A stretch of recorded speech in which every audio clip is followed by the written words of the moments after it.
A very good morning to all our esteemed participants and a very distinguished presenter and speaker, Professor K.K. Pandey.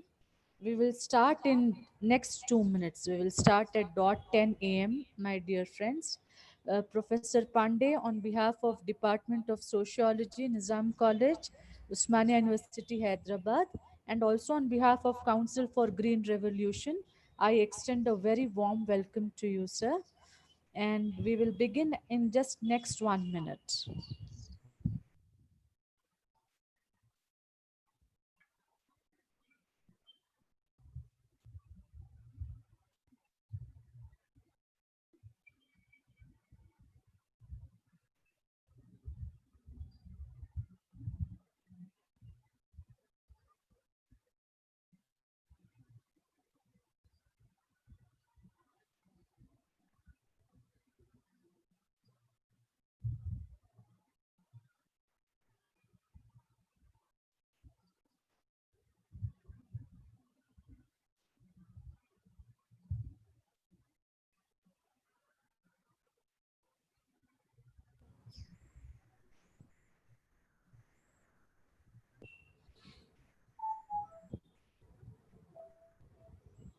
The Department of Sociology, Nizam College, Usmania University initiated the national webinar series on development studies on 7th of August. And so far, we have successfully completed 3 editions. Today is the fourth edition on the theme of governance, entrepreneurship, and development. We have very distinguished panel of speakers in today's fourth edition. Professor K.K. Pandey from Indian Institute of Public Administration, New Delhi. देखने He, में आवाज कम है। Sir आवाज कम आ रही है आपको? हाँ, अब आ रही है। हाँ आपको आ रही है मेरी आवाज? हाँ, आपकी आवाज आ रही है सर। अभी ओके, अभी अब मैं आ रही है। हाँ हाँ आ रही है सर। अब आपकी भी आ रही है। हाँ ठीक है सर, मैं अभी 1 मिनट में आपको इंट्रोड्यूस करके फिर आप स्टार्ट करिएगा सर, बस एक ओके मिनट ओके। में। So we have with us Professor K.K. Pandey from Indian Institute of Public Administration. We will be joined by Dr. Vishakha Rena, who is Associate Professor and Associate Dean Academic School of Biotechnology, Kalinga Institute of Industrial Technology, Bhubaneswar. We will also have with us Dr. Gurpreet Singh Gill, who is Senior Faculty Consultant, School of Enterprise Development, National Institute for Micro, Small and Medium Enterprises, Hyderabad, Telangana. I deem it my pleasure to introduce to our distinguished participants Professor K.K. Pandeyji, who is Professor Urban Management and Coordinator Center for Urban Studies at Indian Institute of Public Administration, and he holds PhD in Urban Finance and PG Diploma in Housing Planning from Institute for Housing and Urban Development Studies, Netherlands in 1985. He also holds a 2 month course in urban management from University of Birmingham 1994, and he has also pursued a course on population studies from EWC University of Hawaii, USA. Dr. Pandey has been member of 7 UN expert committees on urban finance, governance, finance leadership, and pro-poor public-private partnership, sustainable development, and urban management. He is also member of Executive Council of IIPA and Steering Committee to revise NCR plan for National Capital Region. He is also heading study group of Government of India on economic activity in the National Capital Region. He has coordinated several empirical research, training, and advisory services on matters related to urban governance, infrastructure, and housing. He also has several publications to his credit. Professor K.K. Pandey will be speaking to us on urban governance in city and city region. Sir, I once again welcome you to this webinar series, and over to you, sir. You are the co-host. You can start sharing your screen, sir. And with the courtesy of Council for Green Revolution, this webinar series is also being live streamed on YouTube. Over to you, Professor Pandey. Okay, good morning. Good morning, sir. Thank you very much, Vinita ji. Are you able to see the screen? Not so far, sir. Not so far.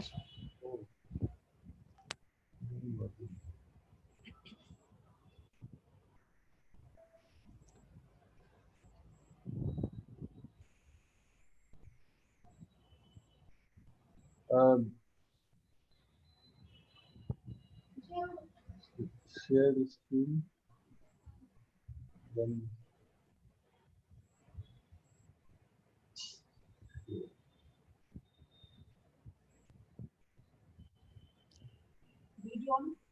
oh, we don't.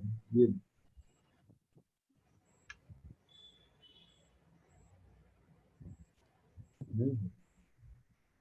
Sir आपका जो भी presentation है पहले उसको खोलने के बाद screen share करिए सर.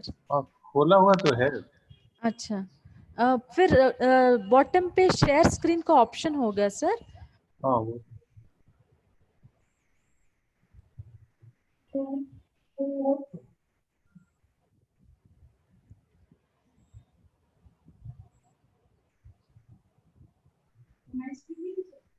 है. मिनिमाइज कीजिए.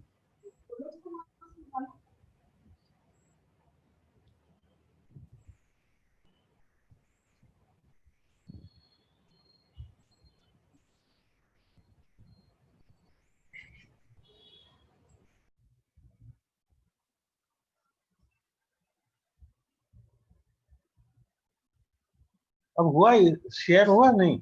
नहीं सर अभी तक तो नहीं हुआ. अरे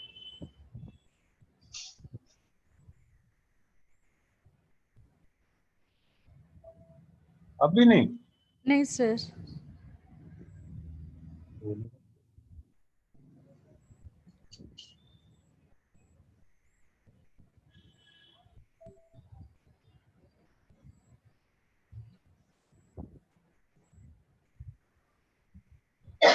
आपने अपना पीपीटी ओपन किया हुआ है सर. हाँ पीपीटी मिनिमाइज किया हुआ है. नहीं नहीं उसको वो ओपन करके आपको नीचे शेयर स्क्रीन ऑप्शन दिख रहा है सर. हाँ दिख रहा है. हाँ उसके ऊपर क्लिक करिए सर. पीपीटी खोल के फिर शेयर स्क्रीन का ऑप्शन पे क्लिक करिए सर.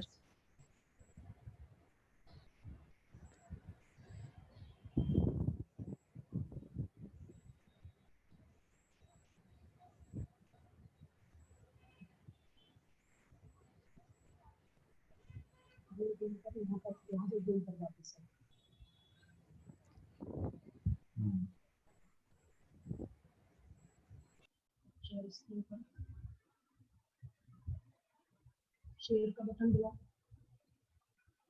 ये. तो ये शेयर स्क्रीन यहाँ ऊपर शेयर नहीं है.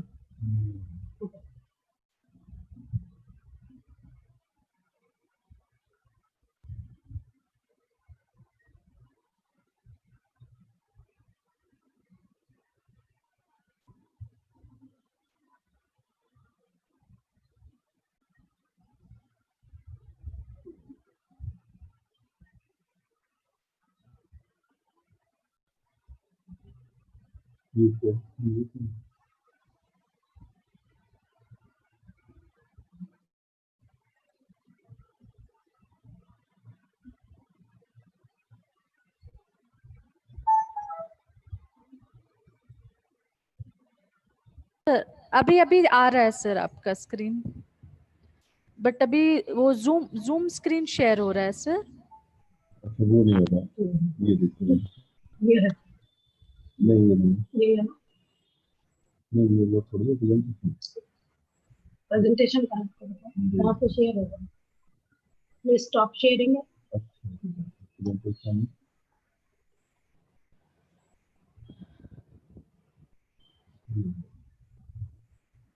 शेयर होगा. पूछिए. हाँ अब आ रहा है. Is it coming now. नहीं सर अभी भी जूम स्क्रीन ही दिख रहा है सर.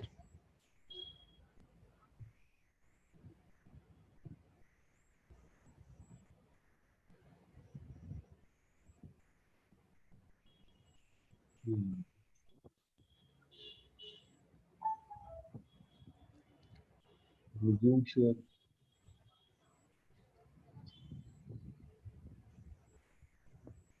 इधर resume share आ रहा था वहाँ पे।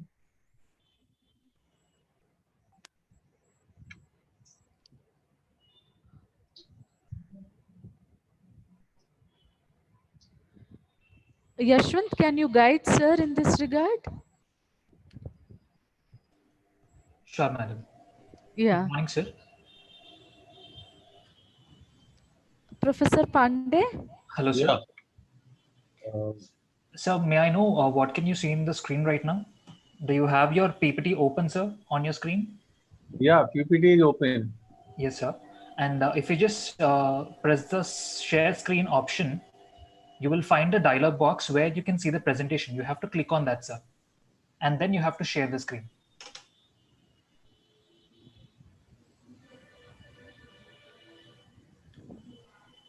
Can you see the dialog box, sir?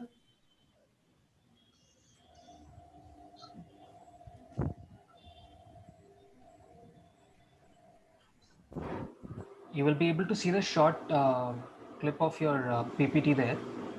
Once you press the share screen option, you have to select that and then you can press the share button. Yes, sir. Now Yes, we can sir. see. Now it is visible. Yeah. So, good morning. Sorry for the disruption. It's okay, sir. I Please. will cover urbanization and economic development rather than the topic what Madam mentioned right now. I will cover the urbanization and economic development, the global process, and Indian follow-up.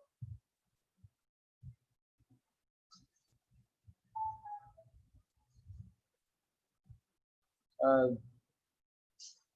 Urbanization is basically an economic function. Uh, there is a process of dispersal of economic activities,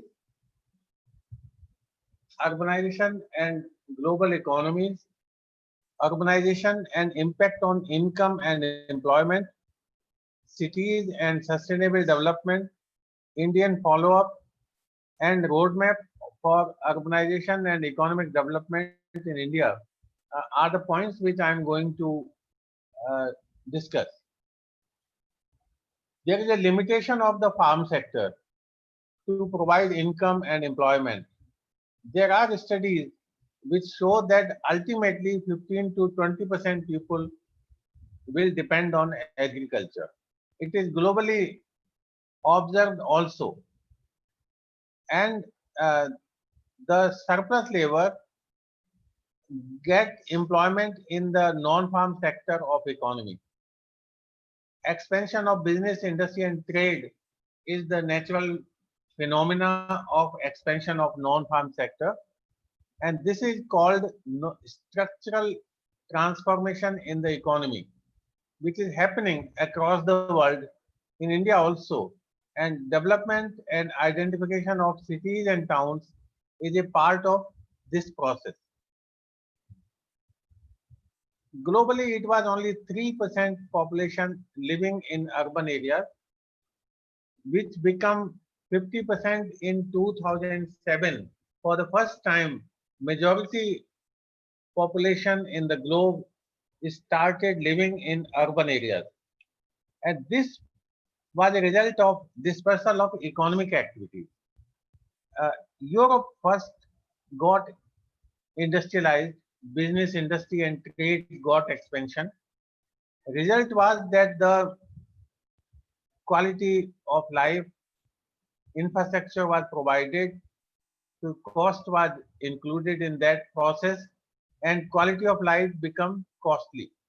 Once quality of life in Europe become costly, the cost of production also went up. And there is a theory that production shifts wherever cost is less. So the production shifted to US. US got highly urbanized like Europe, and cost of production went up. So the cost of production shifted to Japan. From Japan to NICS, that is newly industrialized countries, Korea, Taiwan, Hong Kong, it shifted to that region. From there to ASEAN, Association of Southeast Asian Nations, Indonesia, Philippines, Malaysia, etc. And then the turn came to South Asia and China and other south in the globe. So this is a global process of dispersal of economic activities, which has been the driving force behind the process of urbanization, which started 3% in 1800 and now is around 55%. We can also see that the share of agriculture in developed countries is now 1% in the GDP and workforce only 3%, but level of urbanization is 82%. Similarly, in upper middle class, it is 65%, 50%. So as the level of urbanization is high, the percentage of GDP from agriculture is low across the world. And similarly, the workforce employed in the agriculture also declines along with the development. This is the process of urbanization as noted globally and also in different regions of the world. So it is along with the development, the share of urban population is increasing. We can see the developed countries and Latin America, Asia, Africa, etc.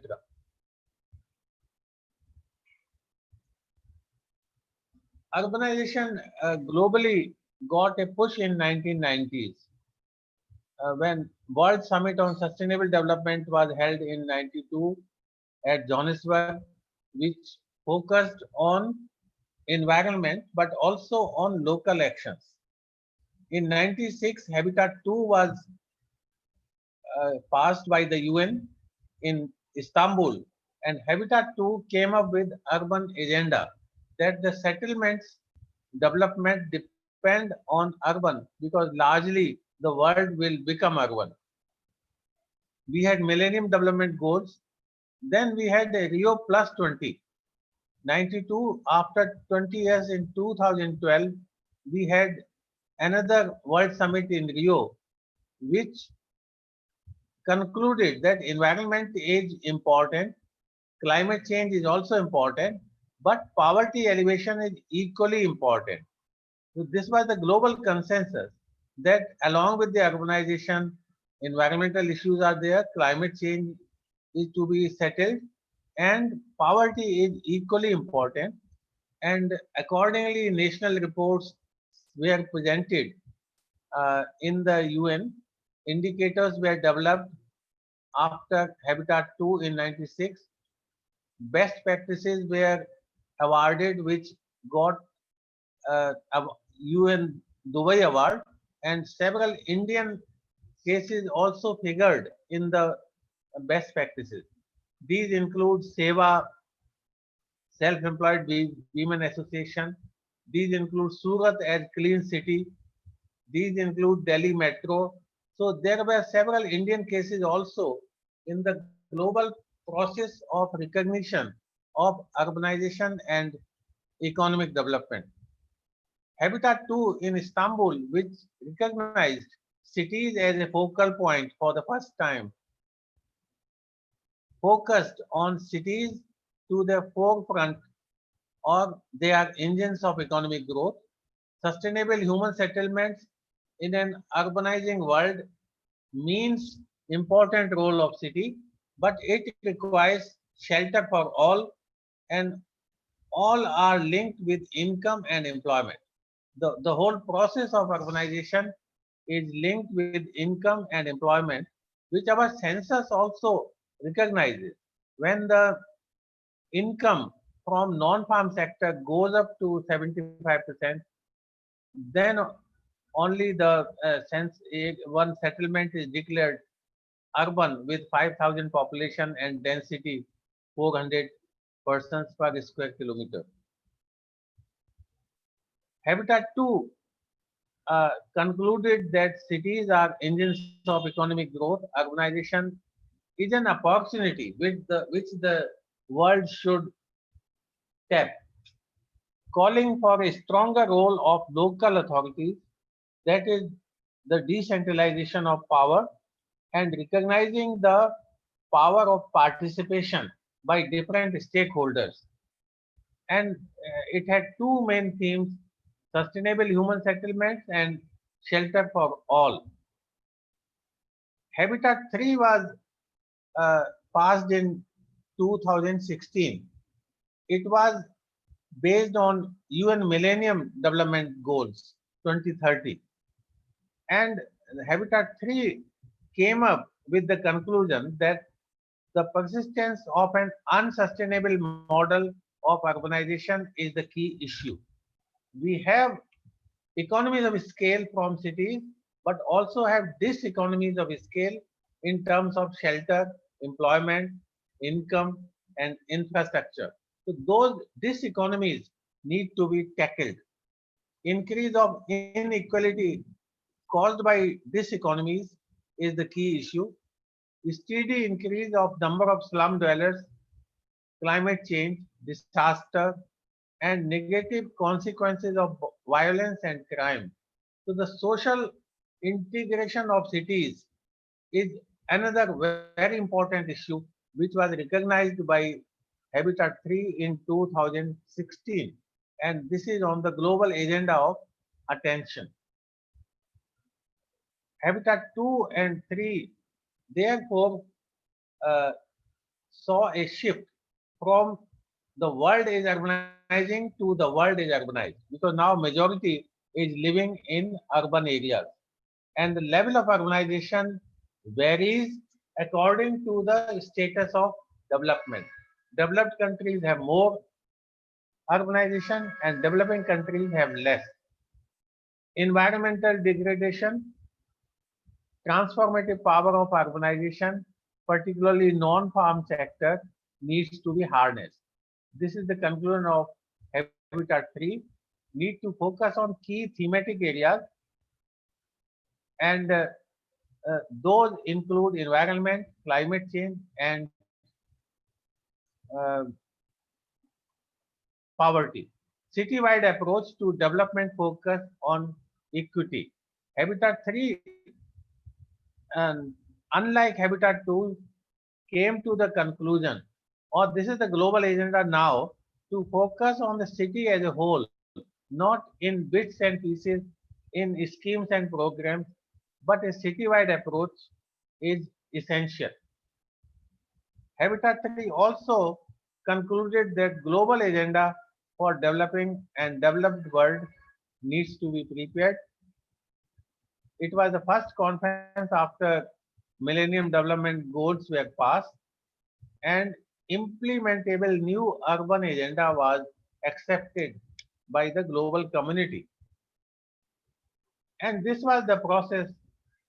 Barcelona 50 years back was like this, and now we can see the city of Barcelona is one of the important cities having impact of income and employment generation across the city. This was Seoul after 40 years. See the impact of economic activities made in the cities. This was Shenzhen in China. Within 30-year period, the city changed like this. And this city is New York.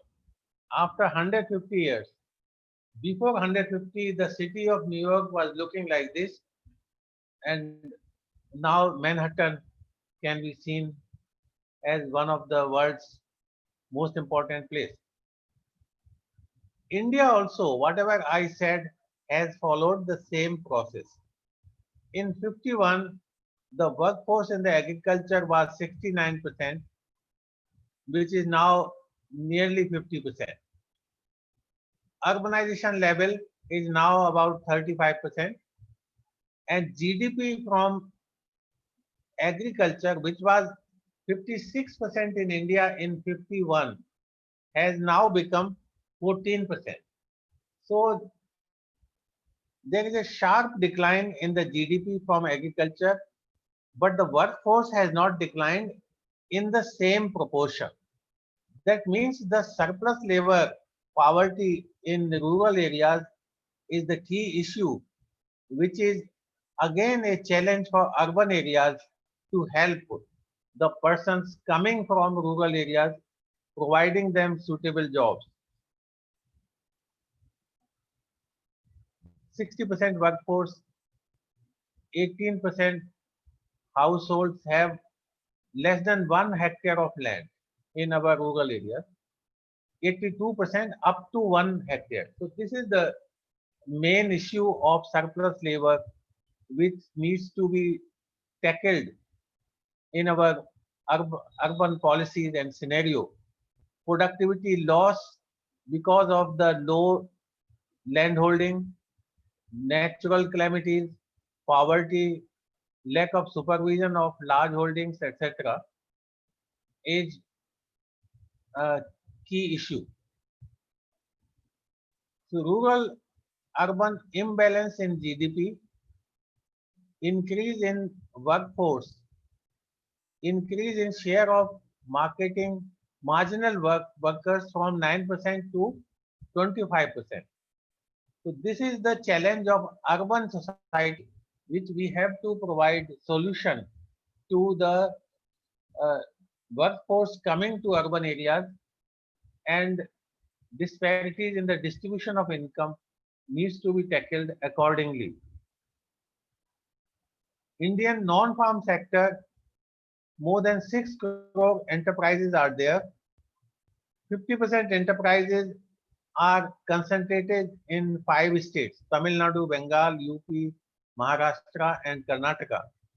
Total workforce is 11 crore, and worker earning 7,295 as compared to 4,000 in 2012. So the income grew by 86%, but workers grew at the rate of 3%. So the employment elasticity of income is low in urban areas, which because largely the non-farm sector is located within and around cities. So therefore, employment elasticity needs to be attended. Indian overview of structural transformation. 6 crore population was there in urban areas in 51, which is over 38 crore now. There were 3,000 urban centers, which are 8,000 plus now. Statutory towns which have city government are only 4,000. So this is another anomaly, that there are census towns nearly 4,000, nearly half of the total 8,000 urban centers.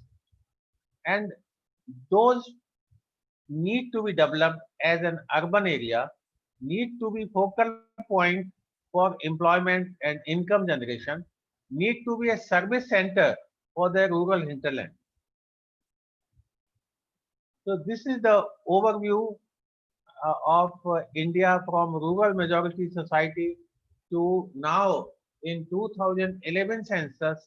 The growth of urban areas and rural areas is similar in terms of absolute numbers.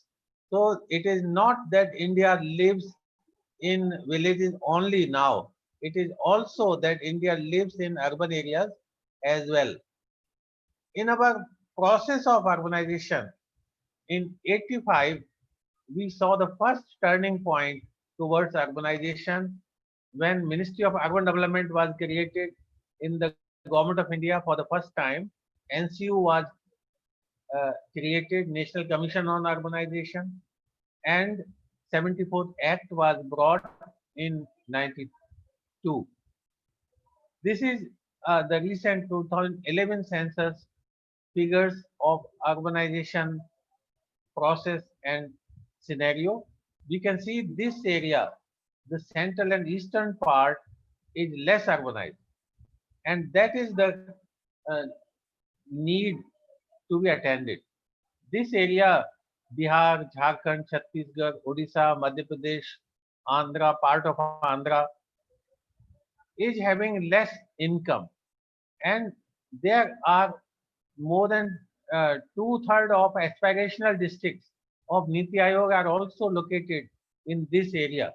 So this regional imbalance, which is a diagonal divide in the urbanization, this part, the western part is more urbanized and eastern part is less. That needs to be corrected. These are the census figures which are seen in the previous map. 2011 therefore is second turning point on urbanization, with the increase in urban and rural almost similar, and nearly 2,500 settlements were given the status of census towns, which hold the key for the development. These towns, more than two-thirds of them are in the backward states. So these are the towns which need to be given more attention through spatial dispersal of economic activities. But if we see the level of urbanization is much more if we analyze from other definitions other than the census. There it ranges from 50 to 63%.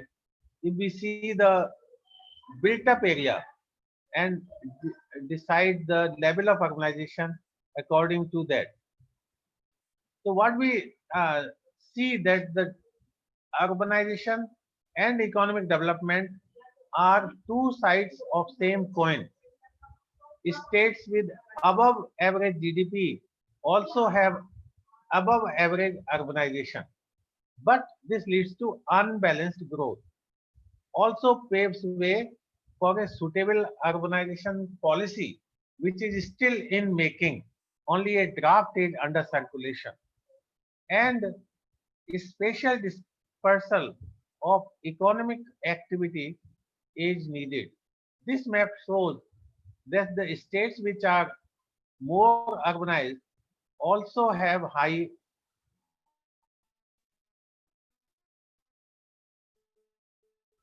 per capita GDP converted for the development of other states through development of urban centers.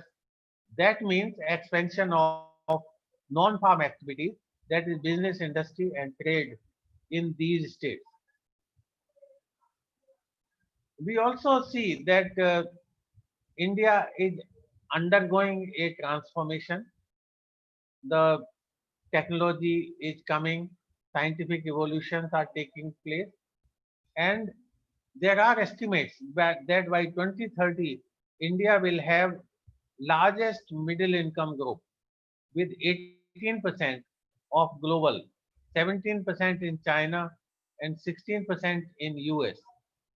Yet in 2030, 27% Indians will cover only 4% national consumption. So this is the question of attention. This is the worry that these 27% need suitable job, need suitable employment, income, and how to arrange that would be a challenge for urban India. Further, rural population from 2027 will start declining in India in absolute terms. So that again is the focus for urban policies and urbanization. So the emerging leads what we see is imbalance and economic development and urbanization in India. Two-thirds districts are in low urbanized states, two-thirds backward states. Spatial distribution of economic activities, spatial dispersal of economic activities needs to be taken up, and policy needs to be suitably reoriented accordingly. So what we learn from this process, the challenge for developing economies are enormous. Urbanization is inevitable not only inevitable but desirable for the development. Economies of scale and agglomeration economies needs to be established in cities, particularly in the smaller towns. Spatial dispersal of economic activities is needed, and urbanize the urban areas is another very important focus. That is the census towns, which are nearly half. We have to really urbanize them, create city government among the census towns, and expand the non-farm sector activities. So this is what I wanted to share. Thank you very much. Sir, thank you so much for a very, very crisp and very, very enlightening session on urbanization and urban governance and urban sociology being one of the emerging areas globally. Your presentation is very, very apt, sir. Sir, with your permission, there are few questions which I would like to ask you on behalf of the participants. Few questions are there in the chat box, sir. Should I go ahead, sir? Professor Pandey? Yeah, Yeah. sure, sure. Yeah. Sir, there's question from Kiran that Japan, New York, and other countries have developed very fast, but India's development is slow. What are the reasons, like, according to you? India's development is slow because we have not uh, adopted a policy of balanced regional development. Yes. Urbanization is concentrating in certain states, and Yes. other states have not given due attention towards the process of urbanization. So this uh, is an issue to be tackled. Okay, sir. There is another question from Dr. Sandesha. She asks that in your presentation you have mentioned that central and eastern India is not urbanized. What reasons like are you seeing for this? Why it is not as equally urbanized as other parts? Yeah. I have also shown that the states where urbanization is more as compared to central and eastern states also have high per capita income, Yes, which sir. means the business and industry sector has grown at a faster rate, much faster rate among Maharashtra, Gujarat, Tamil Nadu, Karnataka, as compared to Odisha, Jharkhand, Chhattisgarh, part of Madhya Pradesh and West Bengal and Northeast region. Yes, sir. Yes, sir. Thank you, sir. There's one more question from Mrs. Kalpana. She asks that why urbanization and not urbanization is promoted. And she has one more question, sir. Mere imitating Western images of city can lead to urbanization in true sense. When majority depends on agriculture, then why rural areas are ignored? Who will feed India if rural India will look not interesting to youth population? So I will take a second question first. Yes, sir. Yes, sir. In India, uh, urbanization has not been taken up because uh, as we have seen across the world, there is a limit. The rural population uh, dependence on agriculture will decline. Agriculture will not be able to hold more than 20% population. We still have 50% depending on agriculture. So we have to find ways and means that those living in rural areas find suitable employment in non-farm sector, not necessarily in Delhi or Mumbai, but in the nearby smaller towns. So there is a need to expand non-farm sector across the country, which has not been done so far.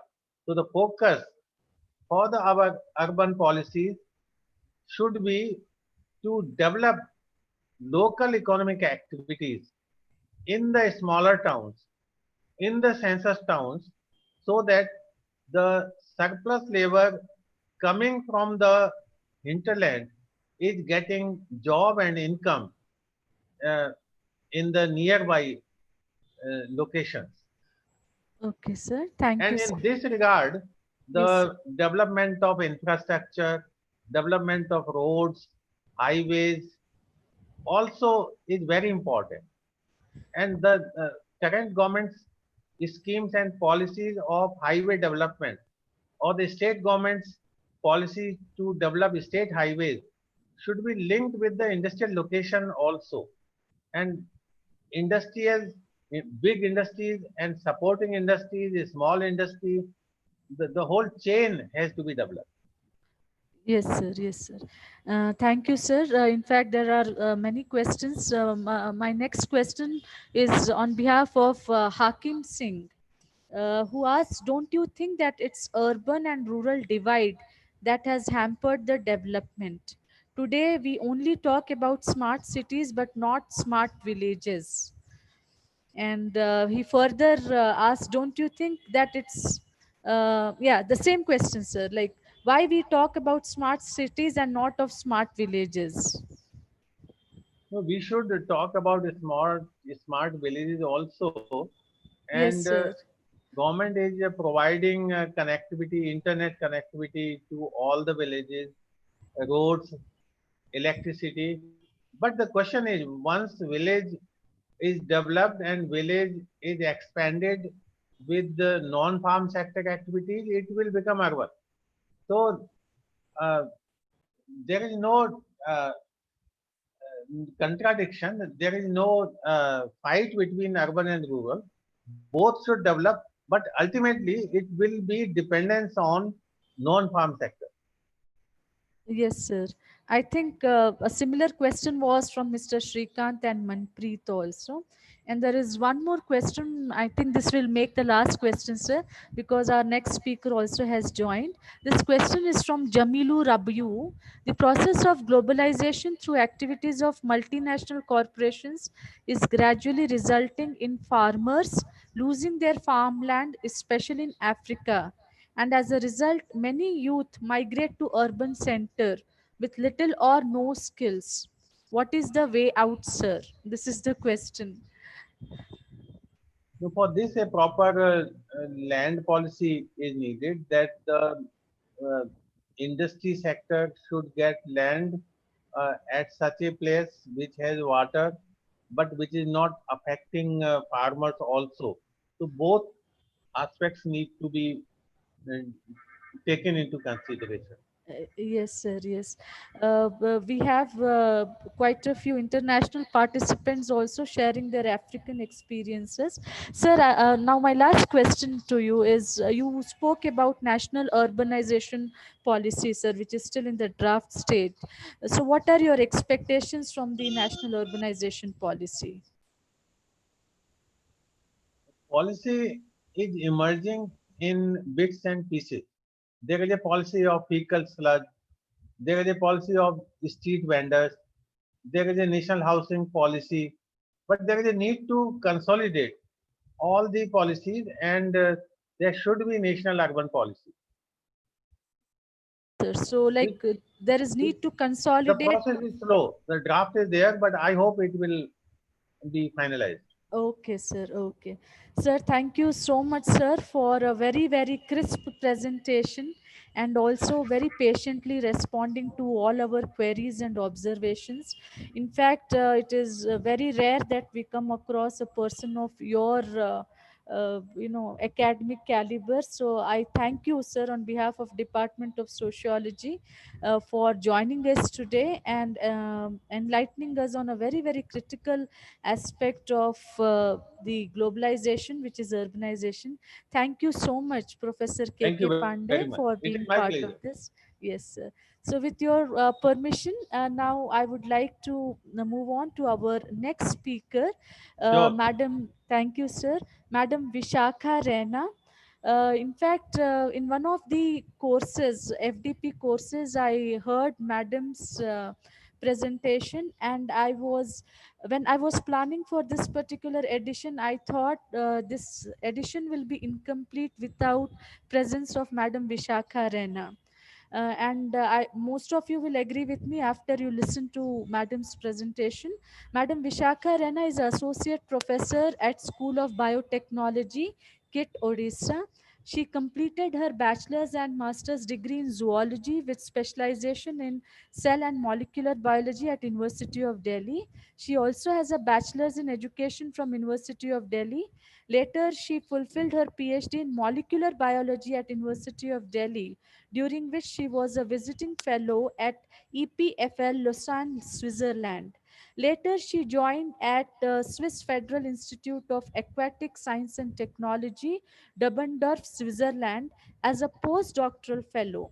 In 2007, she joined as assistant professor in KIT, Odisha, and was one of the co-founding members of School of Biotechnology. Currently, she is an associate professor with School of Biotechnology.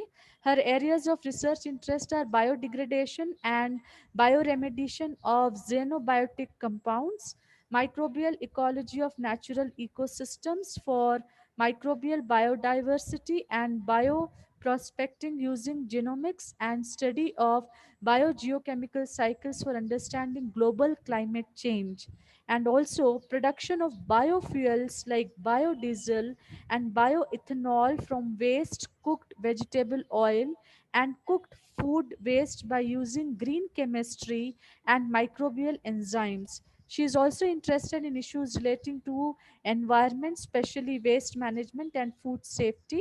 Madam Vishakha Rana is also managing director and co-founder of Kriya Food and Beverages Private Limited, which is a manufacturing startup motivated to create a unique state of art bakery and confectionery products club to creating innovation and sustainable technologies for developing safe foods by use of enzyme biotechnology.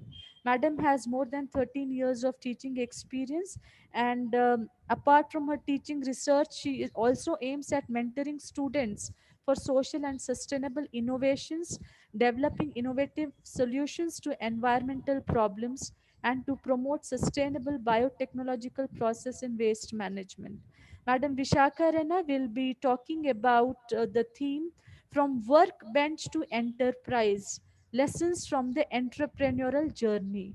So I extend a warm welcome to Madam Vishakha Rana. Madam, over to you.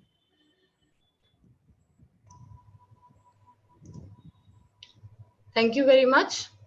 Very good morning to everyone, one and all.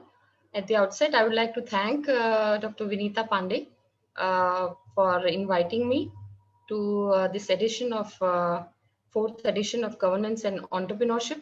I would be happy to share my experiences and motivate people who are willing to go into entrepreneurship and also develop policies or models for sustaining the environment.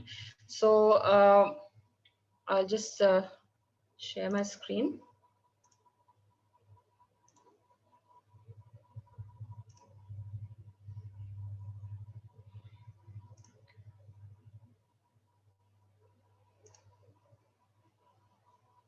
So I feel like when Dr. Vinita Pandey invited me and she said I'm from sociology department, then I thought that I'm a researcher and how I fit in sociology field. I'm maybe I'm a misfit there. Would I be able to put my presentation there? Will it fit in that environment?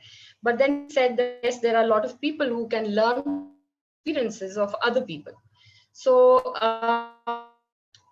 from my experiences, I'm really a small-time researcher, not very big, but I love to do research. I always thought of working in the laboratory and doing my shake flask experiments, etc. But somehow there is something which you call it as an entrepreneurial bug, which people can have. And that entrepreneurial bug can make you foray into different fields which you have not tread before. And during this entire journey, from where I went from the laboratory to create an enterprise and learn from this experience, there have been many ups and downs, but in an aspect like this, it's enriching for me, as well as I would be happy to share this experience with others. So I'm going to speak on workbench to enterprise and lessons from my entrepreneurial journey. So not only before I thank all people who have been with me and are still there during this journey. So there have been several funding agencies, people who have motivated me to go into entrepreneurship, and also are still motivating me on how to get ahead, learn new things, which are really, I have not got a degree in that, but I have got learning experience from my experiences. And I have a lot of students from whom also I learn. So there are many collaborators from India and abroad, funding agencies, the university where I'm working, the chief patron, Dr. Samanta, he has been very inspirational and always handheld us from taking up difficult paths even. So I would like to thank them before I go ahead. Now, I'm going to tell you three stories, and I'm going to connect those stories in a way which explains that how I went from the laboratory into the entrepreneurship field. And I learned the process of how to manage as well as manage my research and entrepreneurship, and then find the solutions to problems where we can benefit the society at large. So basically, I work on microorganisms, and my area of interest is organisms, microorganisms, which are from natural ecosystems. So I come from the eastern part of India, from a state of Odisha. Although I am from a different state in India, but I somehow I have been into the state. And before I came to Odisha, everyone used to tell me it's very poor, there is no facility, there is nothing. But as I will explain, that despite having a lot of problems, you can make your own niche, and problems will always be there. We have just heard the lecture just before this. It was a very interesting presentation for me also, and learning experience for me also, that many questions came up, that why we cannot create smart villages. So that's where innovation lies. We have to think creatively. We can't just copy one model from somewhere and then paste it somewhere. It doesn't work out like that. So I work on an interesting environment which is called as Chilika Lake, which is a biodiversity region on the east coast of India, in Odisha, which is backwaters. And this place is a very touristic location, having a lot of birds coming from Russia and other parts of the world, and it's a tourist location. And since I am in love with nature, I was interested to work in such an environment. So apart from this, I also work on other natural ecosystem, aquatic ecosystems like Loktak Lake in Manipur. So Chilika Lake is a brackish water lake, saline, but Loktak Lake is a freshwater lake. And so organisms which can be found here can be very unique, and maybe I can derive some innovation which can be of some use to humankind. So we try to isolate microorganisms and we try to study them and get some useful things out of these microorganisms, with which biotechnological innovations can be made, and then it can be brought to common man who can use them. They might not even know that it comes from microorganisms. But now, really, when we talk about natural ecosystems, they are facing a lot of problems. If I only talk about Odisha, then there are a lot of problems which are coming from the change in the climate. And as you must be aware that because of the climate change, there have been several hurricanes and cyclones and tornadoes all over the world, and Odisha has not been spared either. So starting from 1999, Odisha has been seeing a lot of serious cyclones which are causing severe destruction in the coastal areas. So my first cyclone where I was exposed to was in 2013, and it was one of also one of the devastating ones. And then there was another one in 2014. Last year we had Cyclone Fani, and then this year we had Amphan. So this year we are not devoid of, we have list of problems going on. But cyclones are very common in the state of Odisha, and they, whatever work you do for upliftment of the state, there is one cyclone and then all that comes back to zero and you are back to the pavilion again. So natural disasters can also cause development, whether it is rural development or urban development, and they can bring you back to square one. And that's where a lot needs to be done so that we are able to live with the natural disasters and still not be affected by them. Like Japan, they have a lot of earthquakes, but they don't get, their economy doesn't get affected. But because they have found out solutions to sustain in difficult environments or in natural disasters. So in ecological regions like Chilica, because of cyclones, there are several microbial species which have changed, plant species which have changed. One of those plant species is Phragmites carca, which I was interested in. And there is a government-based organization, which is the Chilica Development Authority, who works on the maintenance and the sustenance of this lake. And they said that there is an invasive weed in the lake and we want to cut it and we just want to destroy it because it is eating up the lake. So they came to us that what can we do? And someone said you can burn it, you can pour acid or you can pour pesticides, but then again not sustainable. So here where when they came to us, we said that why not use such kind of problematic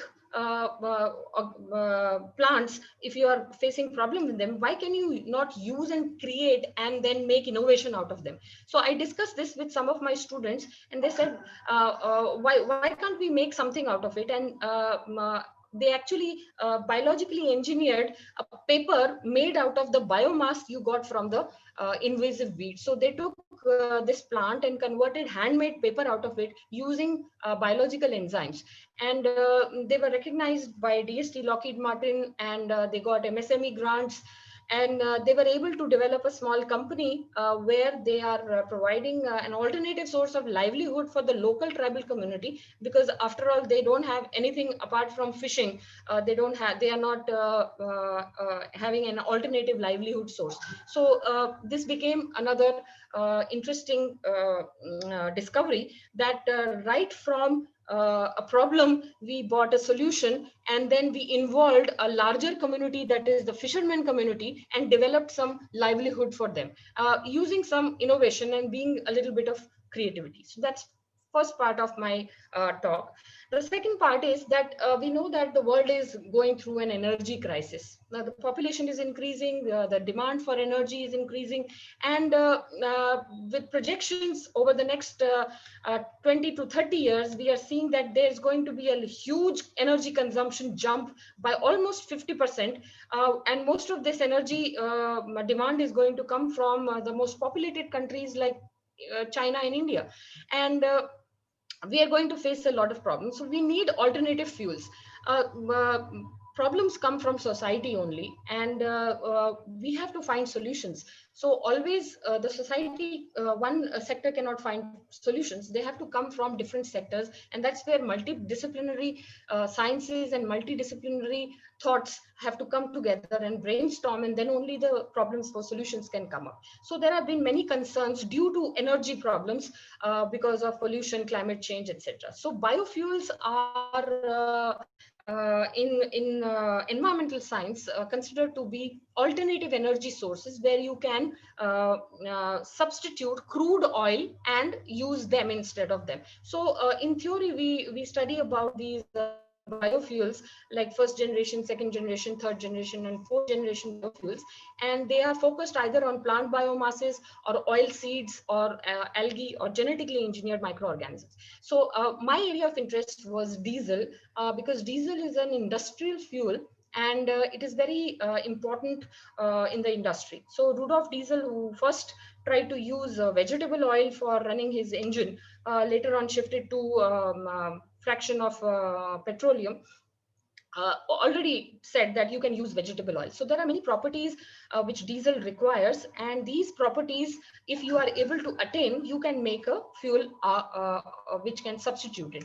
And one of those is biodiesel, which you can convert by taking vegetable oils from plants and convert it into a structure by a chemical process, which will be called as biodiesel. And you can blend biodiesel with diesel to reduce its carbon emission.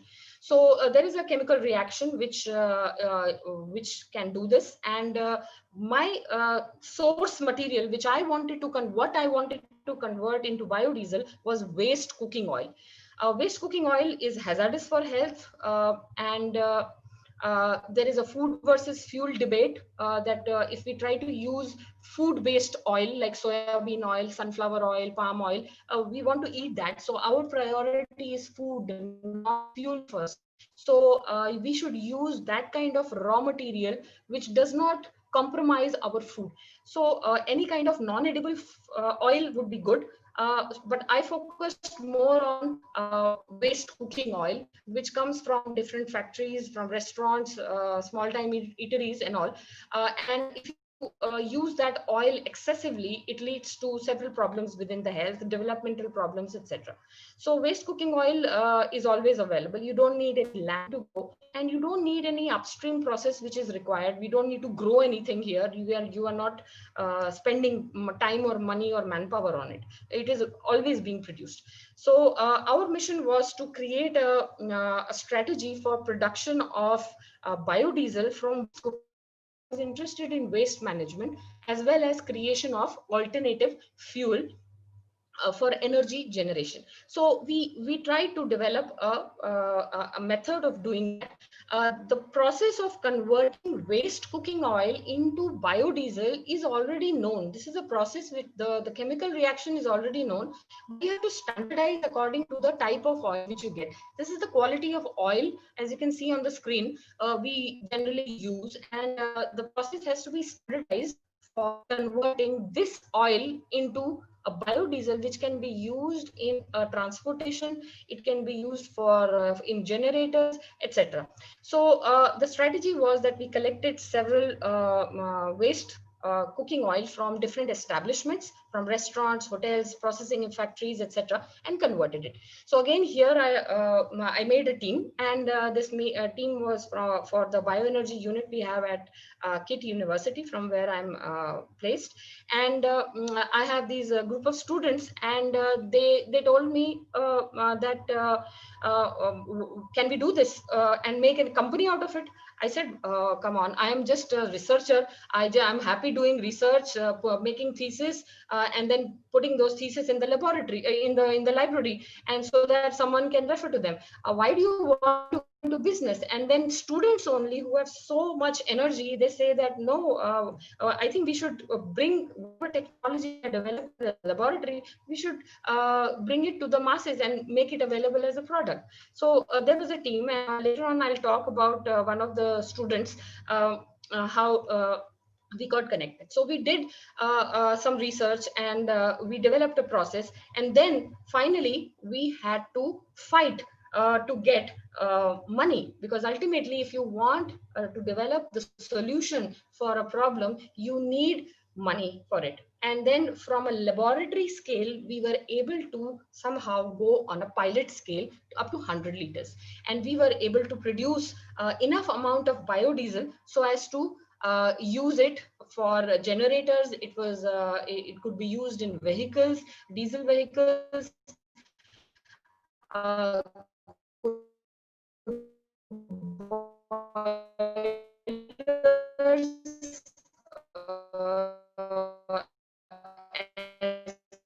well as for diesel butties, and and make a company out of it. So we tested all of these biodiesel in different applications which it can be used. So why did we make such an initiative?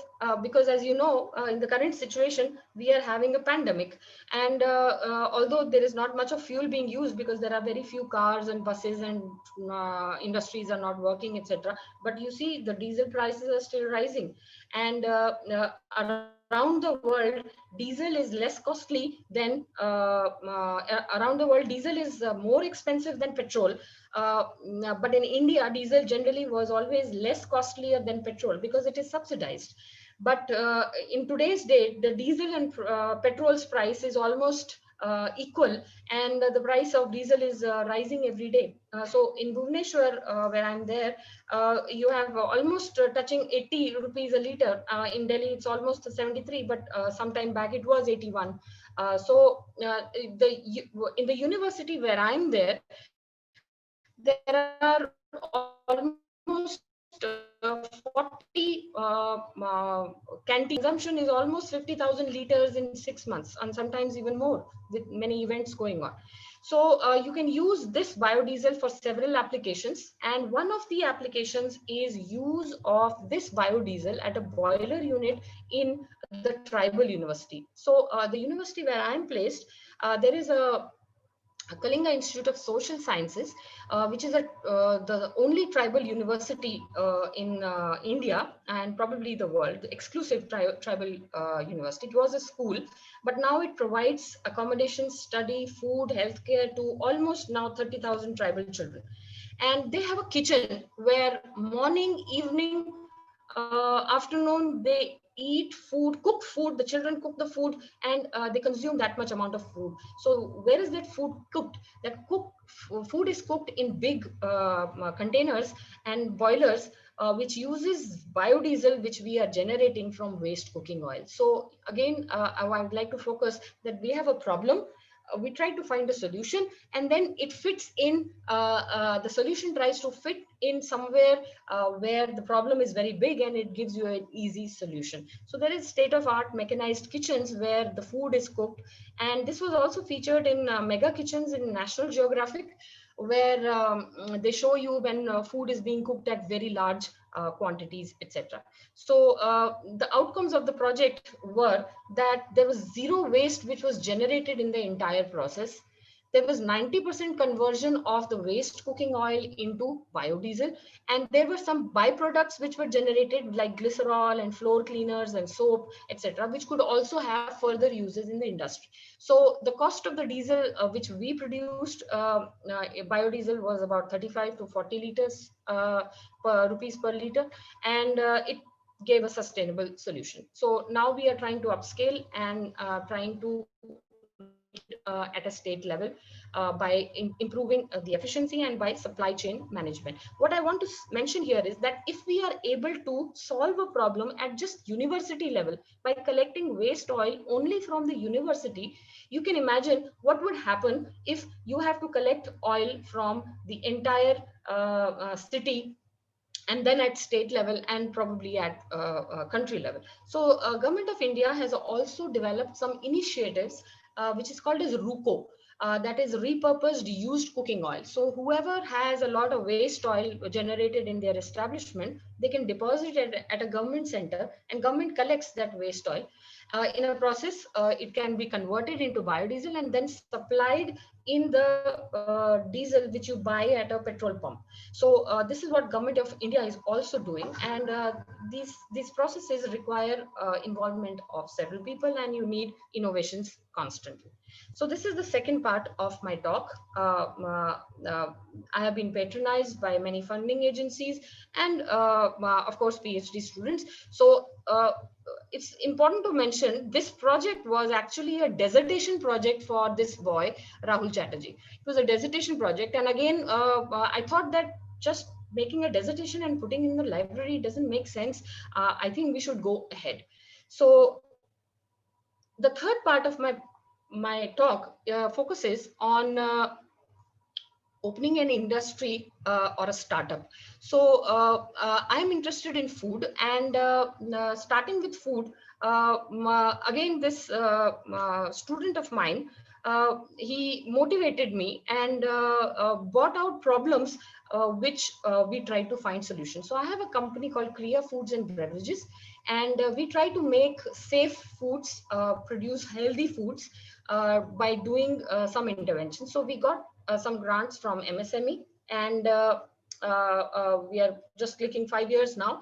But since we are a startup, we are having teething problems to start as well. But nevertheless, we have learned a lot in this process. So this is my team. And again, this is the same boy, Rahul Chatterjee. So he was instrumental in the starting the biodiesel project as well as in my food company. So I opened the company along with him. I said, you are giving the idea, so let's start a company myself. So we formed a team, and we are a manufacturing startup. We make unique state-of-the-art bakery and confectionery products. So we have a plant and machinery, and we are supported by many agencies like NSDDB, MSME, technology business incubators, etc. So this is our team and plants size. But what exactly we are doing? There are bakeries at the nook and corner of every city. So what is unique about our process? And this is where I would like to share a video. I hope it's audible. Yes, madam, it is audible.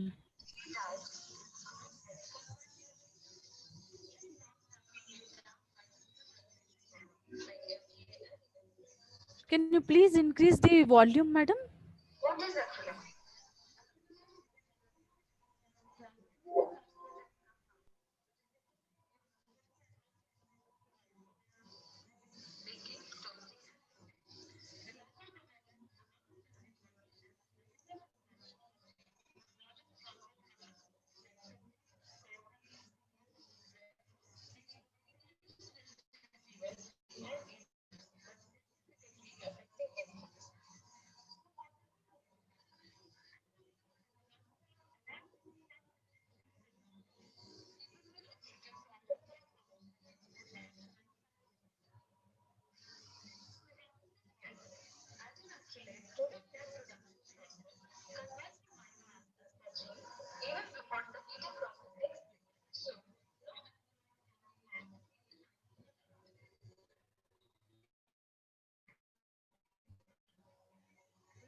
Rana, madam, it is not audible.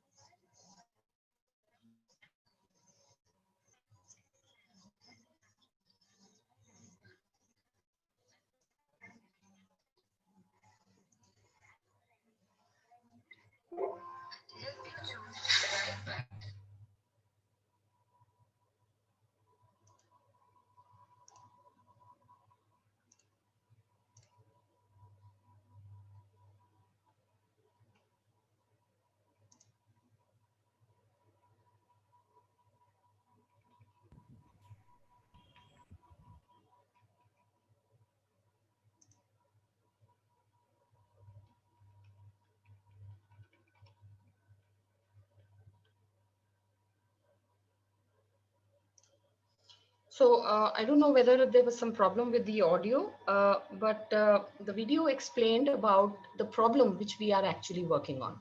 The problem is that the baked foods we generally buy in the market, they are produced using several food additives which can be carcinogenic.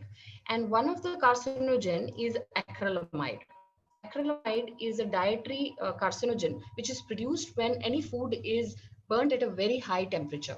So our innovation is that we try to reduce the content of acrylamide when the food is being processed in the industry with minimum use of food additives and preservatives, which are actually harmful for the food which is finally being made. So there is a science.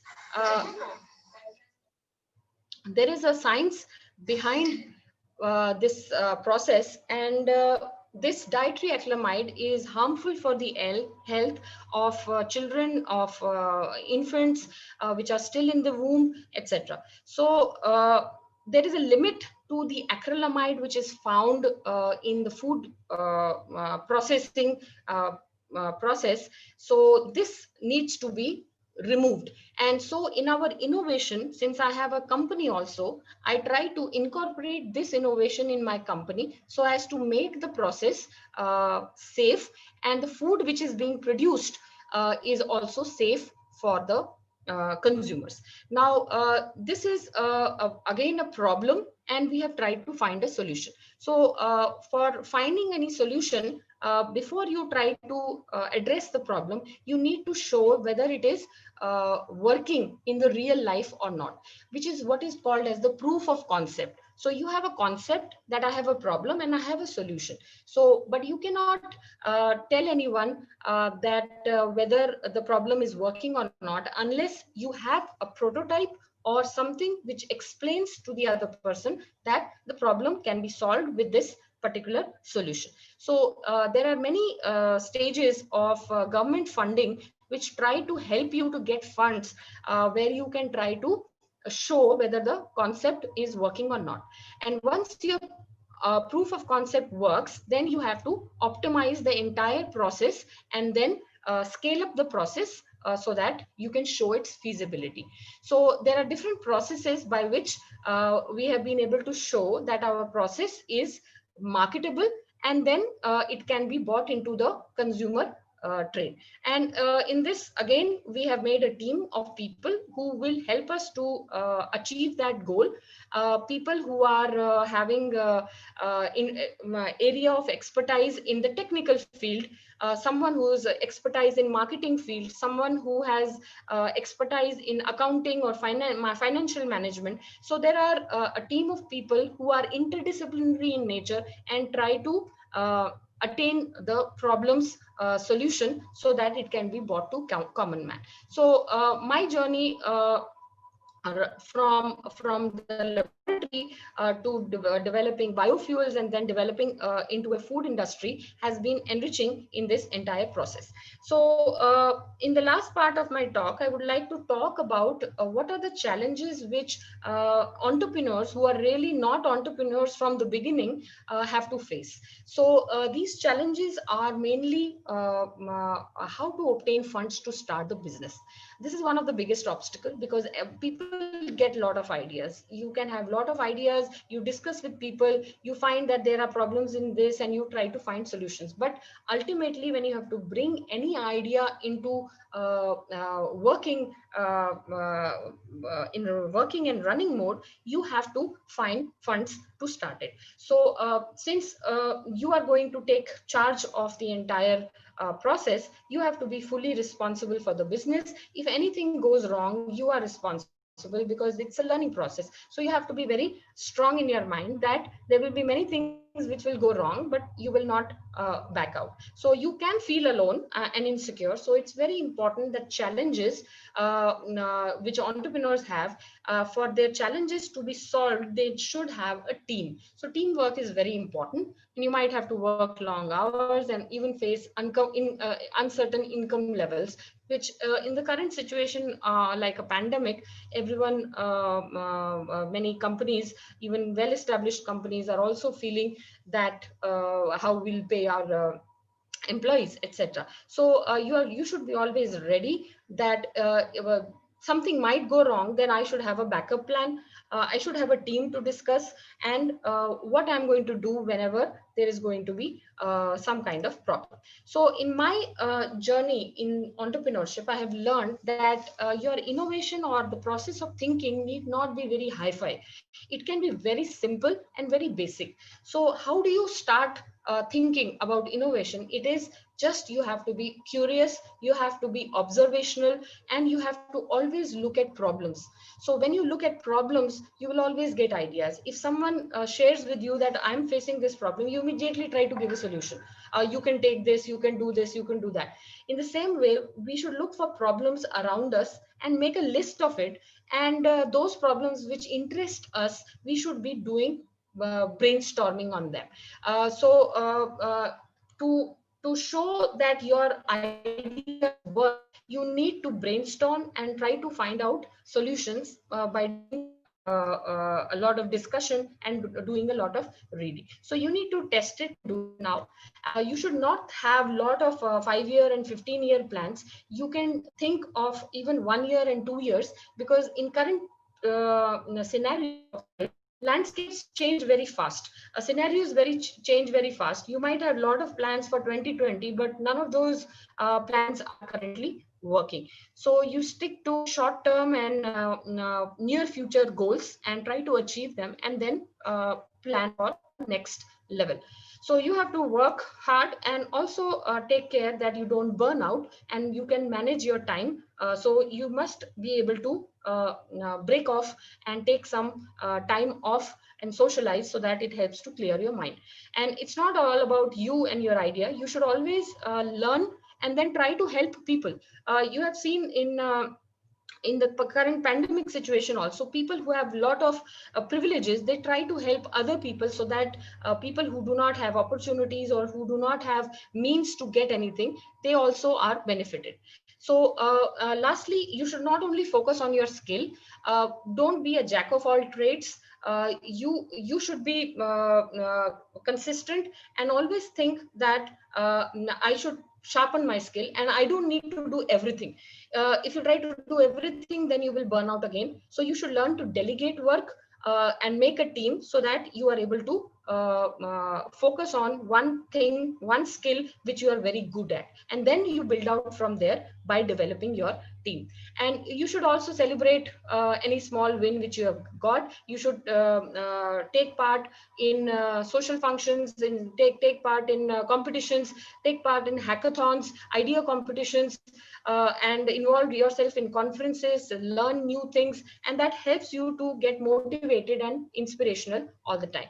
So in the last part, I'm going to just talk very briefly about KIT, Technology Business Incubator, which is an incubator which helps startup companies to start their businesses. So they have been recognized on the national level, and KIT University recently has also been recognized as one of the innovative universities, which are private and self-financed universities in the Eastern Zone.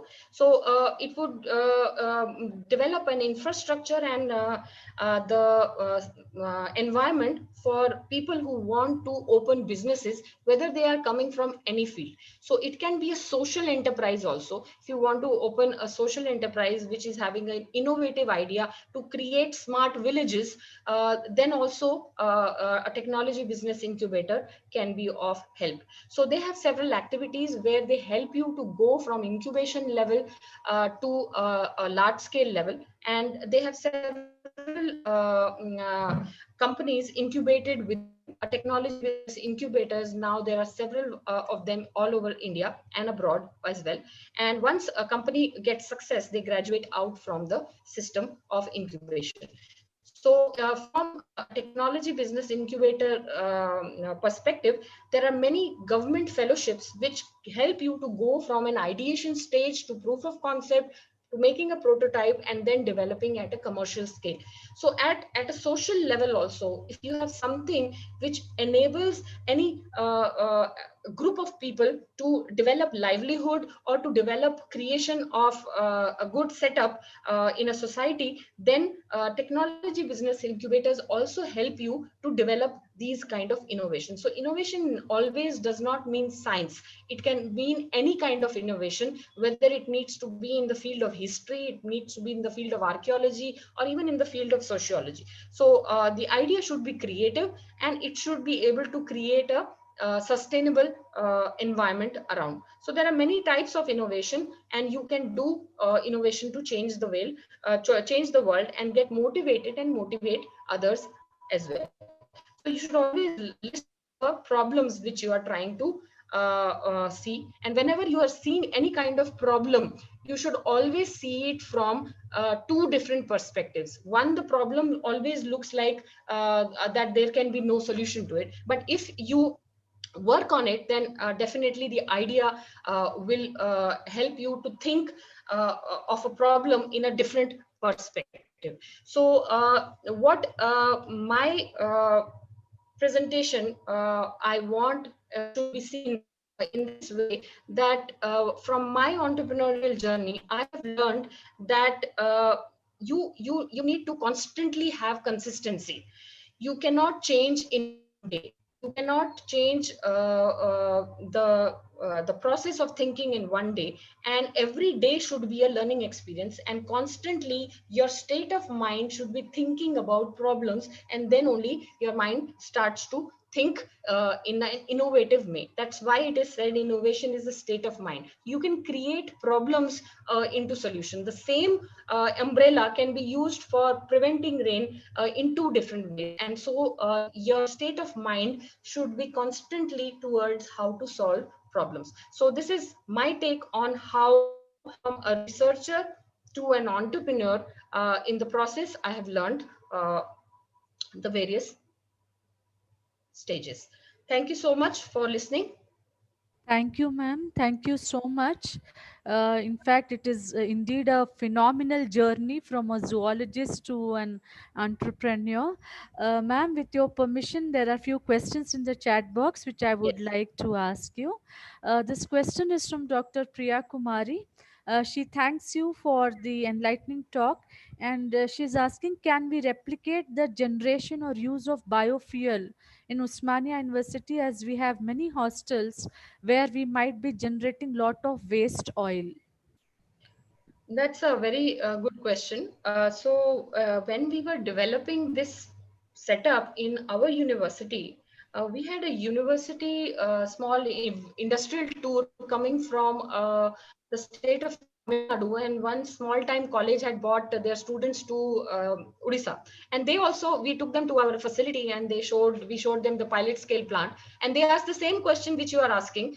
And you know what?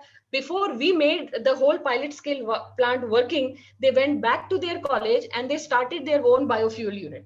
So it is possible to do it. It is not a very hi-fi science. It's only that you need teamwork, you need supply chain, you need to collect oil, you need to develop a process, and you need, of course, some money to do it. So it's definitely possible. There is no one which can stop you if you're really willing to do it.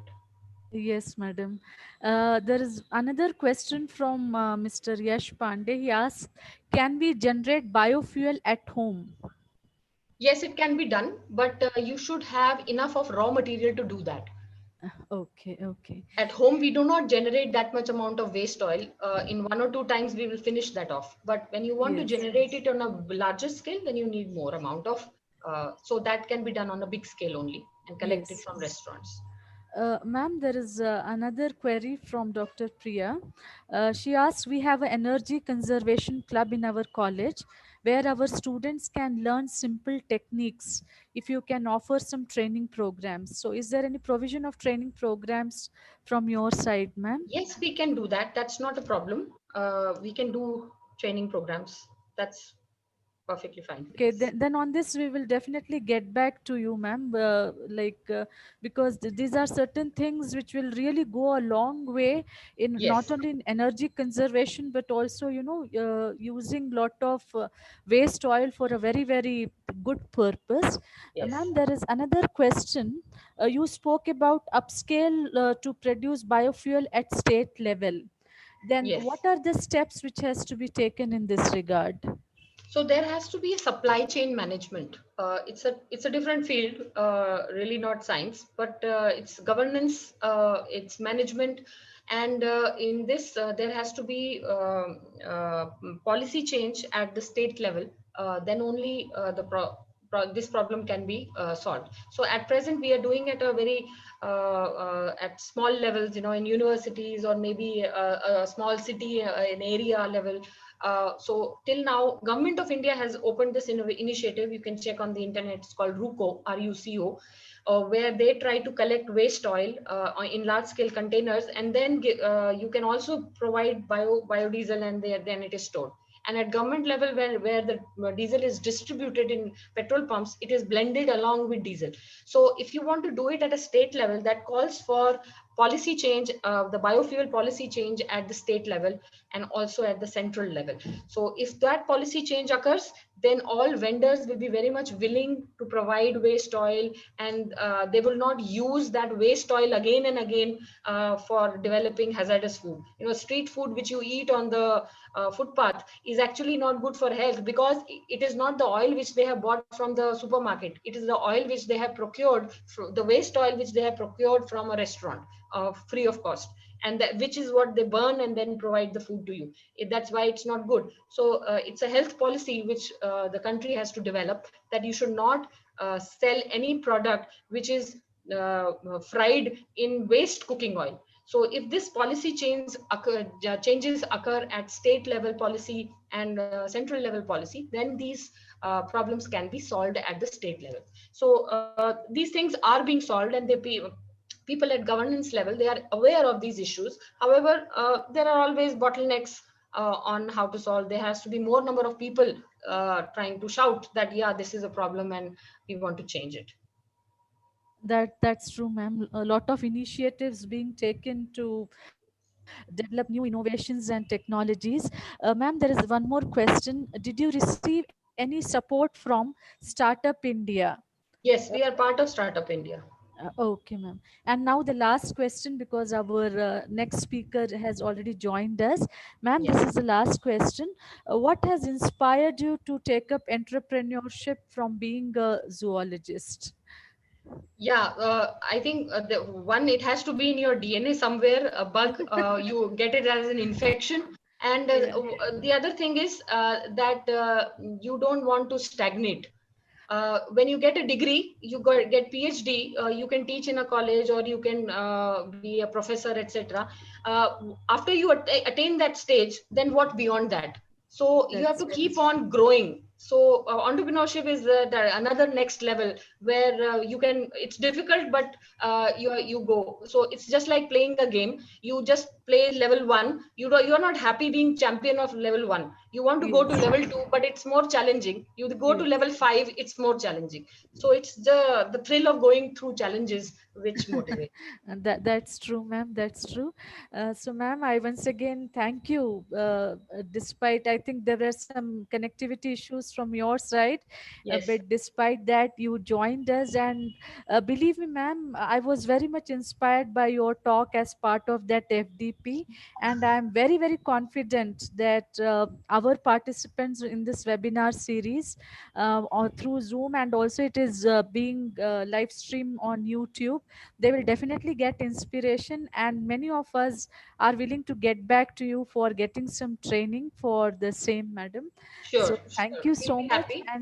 and I hope that such entrepreneurship will go a long way in making India more self reliant, and it supports the issue of Atmanirbhar Bharat.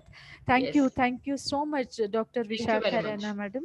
So Thank you. with yeah, so with your permission, madam, I would like to invite our next speaker of today's edition, Dr. Gurpreet Singh Gilji, who is a senior faculty consultant with National Institute of Micro, Small and Medium Enterprise. Dr. Singh has more than 25 years of industry and research experience. He is alumni of JNU, Jawaharlal Nehru University, Indian Institute of Remote Sensing, as well as Indian Institute of Foreign Trade, Delhi. He has worked with various organizations, including NIMSME. He was also head research in geospatial world, head remote sensing and GIS in Ridings Consulting Engineers India Limited. He was research consultant with National Institute of Technology and Development Studies. He was also technical instructor with Rolta. He has executed various projects in geospatial information technology, social sectors. He has done capacity building and also completed various consultancy projects both with government and private sector. Dr. Singh will be elaborating and he will be presenting on entrepreneurship for development role of MSME, with special focus on MSME schemes and special focus on Sfurti, which is scheme of fund for regeneration of traditional industries for rural entrepreneurs.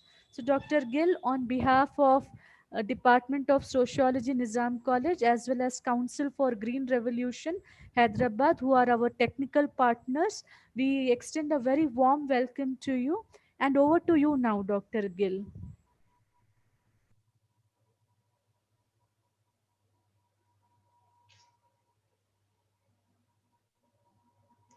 Dr. Gill, we can see your screen. You may please begin your presentation.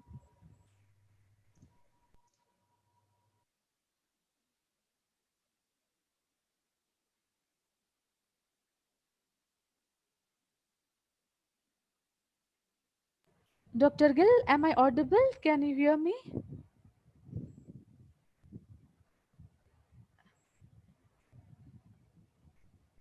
Hello,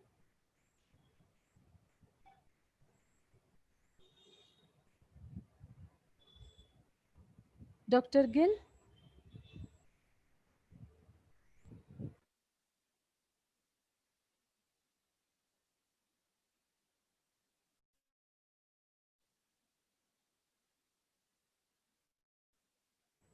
Hello, Dr. Gill? Madam, there must be a problem with his microphone. Yeah, yeah. Now you're audible, sir. Now you're audible. Madam, this is Yashwant, madam. Acha, Yashwant. Oh, I'm Yes, madam. sorry. There is a problem with the microphone, I guess. So, sir, Uh, you have to plug it in again. yeah, can you please guide Dr. Gill, Yashwant, in this regard? Yes, madam. Yeah, yeah. Please do. Dr. Gill, could you please remove your headset and please insert it again?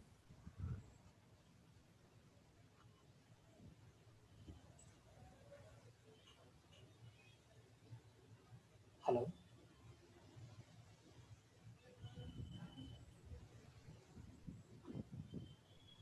Uh, Yashwant, kindly please repeat your guidance to sir. Uh, Hello, sir. Sir, could you please unplug your headphones, remove the cord from the system, and then plug it again?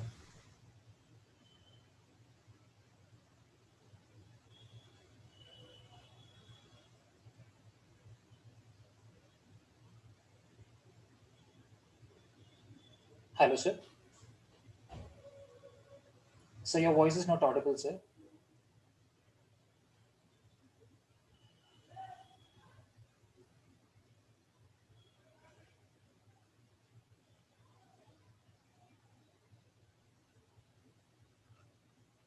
Sir, there is a problem with your microphone.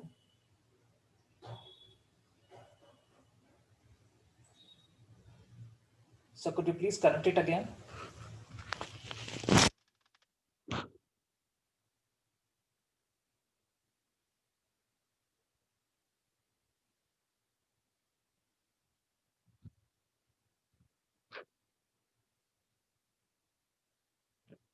Madam, I think we should call doctor and then speak to him. yeah, I will do that. I will do that.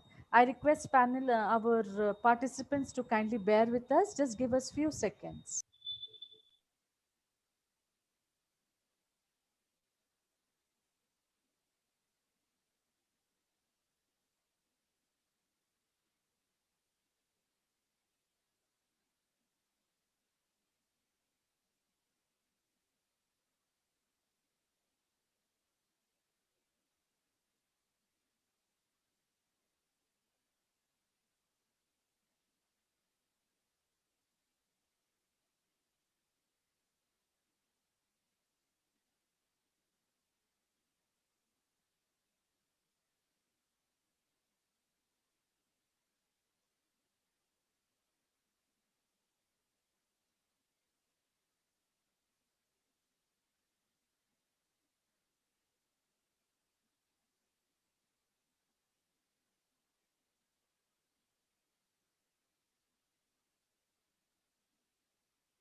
Hello, Yashwant.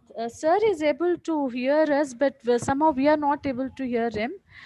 Can you once again guide Dr. Gill on this? Yes, madam. Sir, is there any microphone connected to your system or laptop which you're please remove that plug, sir, and then insert it again. Then you will be able to hear us. Otherwise, Dr. Gill, you can also post, if you have any problem doing that, post that in the chat box to Yashwant. What exactly is your problem?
Dr. Gill, you're still not audible.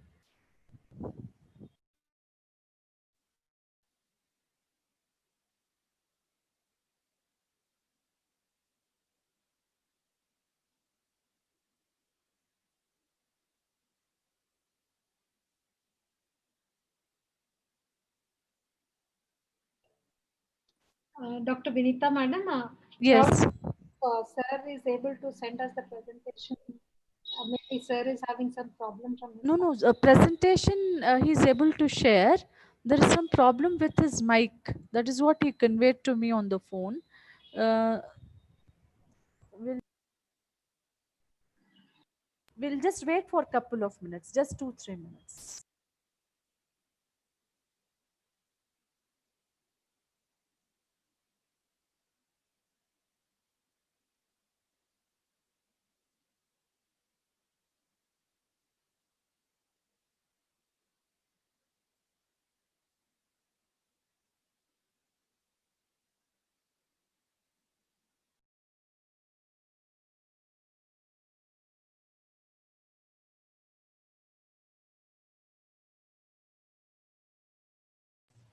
Sir will rejoin, madam. Then he will be able to.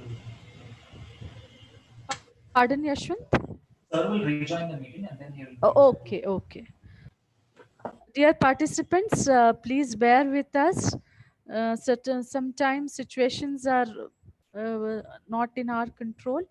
Just to quickly brief you about our coming editions, as you all know, today is our fourth edition on governance, entrepreneurship, and development, and our next edition will be on 4th of September on health and development, and our last edition of this season of webinar series is on 5th September. So on 4th and 5th September, kindly reserve your dates and time for the two editions.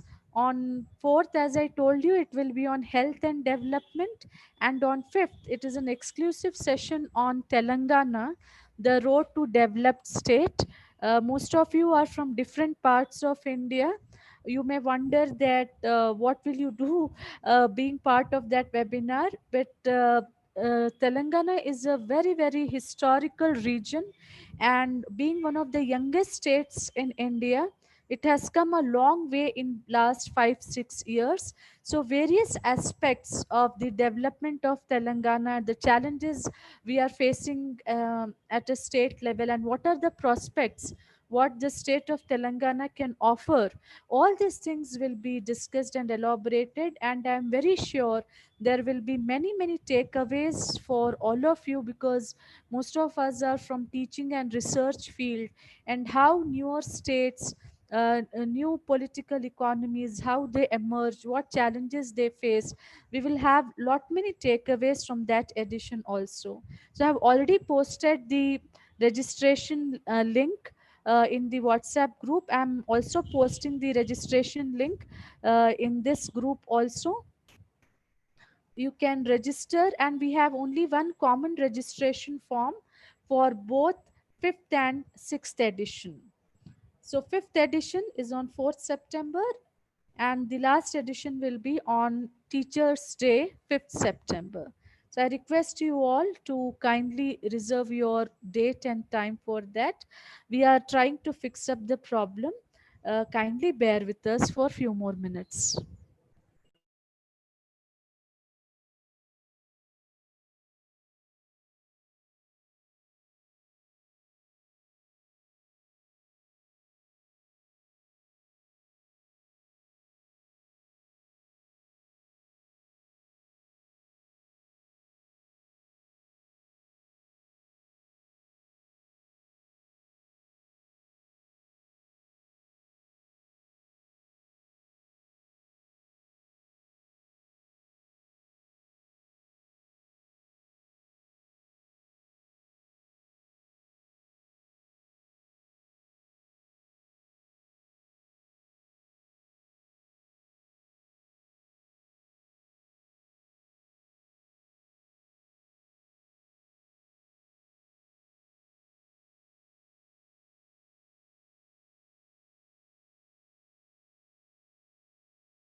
In the meanwhile, if any of the participants want to share their experiences with regard to entrepreneurship or governance, you may please raise your hand or post your experiences in the chat box.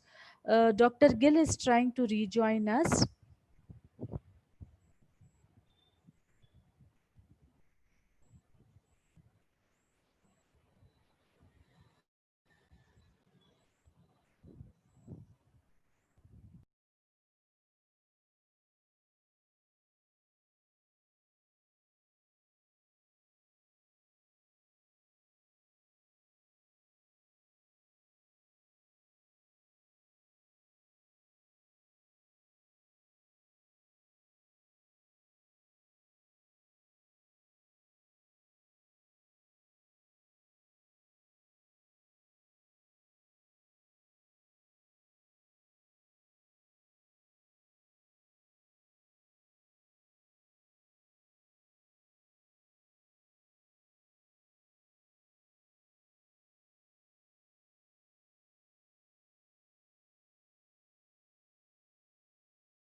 Dr. Gill, have you joined through your mobile phone?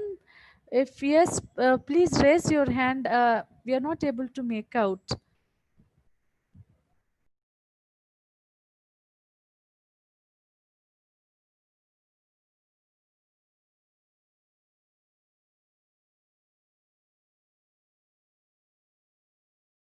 Yes, Dr. Gill has joined us through another system. Uh, please bear with just 1 or 2 minutes more.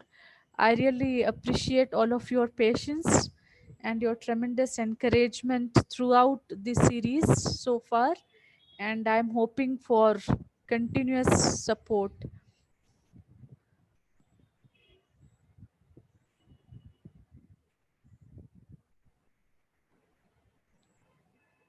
Sir, is your connection NIMSME? Yes, sir is NIMSME. Dr. Gill, we have made you co-host. Kindly start sharing your screen.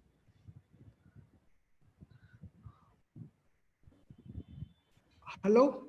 Yes, sir, we can hear you. You're audible. Please start sharing your screen, and you can start your presentation.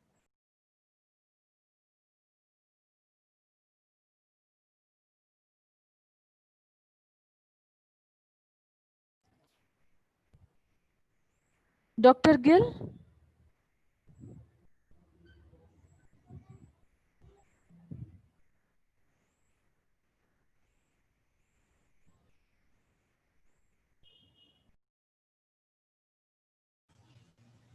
Madam, that is a testing team which is doing the work over there at the back end. So he'll connect in another 2 minutes, madam. Okay, Yashwanti, okay. See, in fact, it happens like as part of this lockdown period, so many new skills we have tried to acquire, and with every edition, we have some technical issues or the other, but we are learning with each edition how to overcome this. And maybe this lockdown period has taught us to be more perseverant and more determined to go ahead no matter what happens. And throughout this series, we have received tremendous support from Council for Green Revolution, and I would like to personally thank and also thank on behalf of my department to Mr. Yashwant, Dr. Priya, Dr. Lakshma Reddy ji, and Srimati Leela Madam ji for their constant support throughout. Such things happen because even from the presenter side, sometimes there are technical difficulties. I appreciate our participants' perseverance. Just in couple of minutes, as Yashwant said, Dr. Gill will join, and I will post the feedback link at 12:15.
Sir, as I mentioned, we will wait for some more time, and I will definitely share the feedback link. Please don't worry.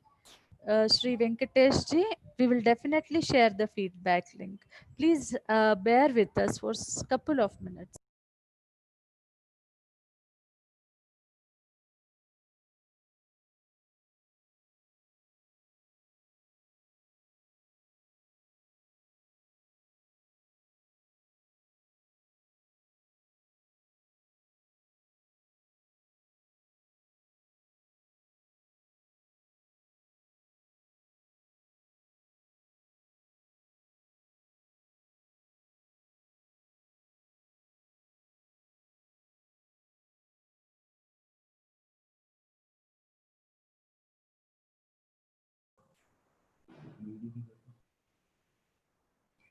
Sir, we can see your screen very clearly. Uh, Hello? yeah, yes, sir. We can hear you. Please go ahead. Dr. Gill, we can hear you. Please go ahead. Okay, ma'am. Yeah. Yeah. Apologies to everyone because wait, full screen. Yeah, full screen. Why doesn't come अच्छा here? वैसे है Huh? ये मिलना पड़ेगा यहाँ से? क्या कह रहे don't want to use What? you can carry answer आ रहा है? yeah usable don't do anything Okay.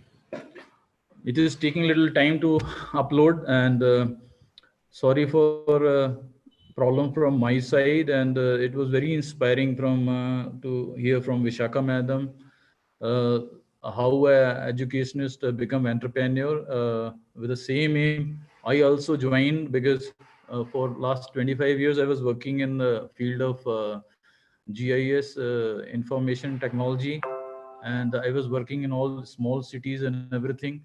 And now I joined the NIMISME, National Institute of Micro, Small and Medium Enterprises, where I can make the things happen at the grassroots level.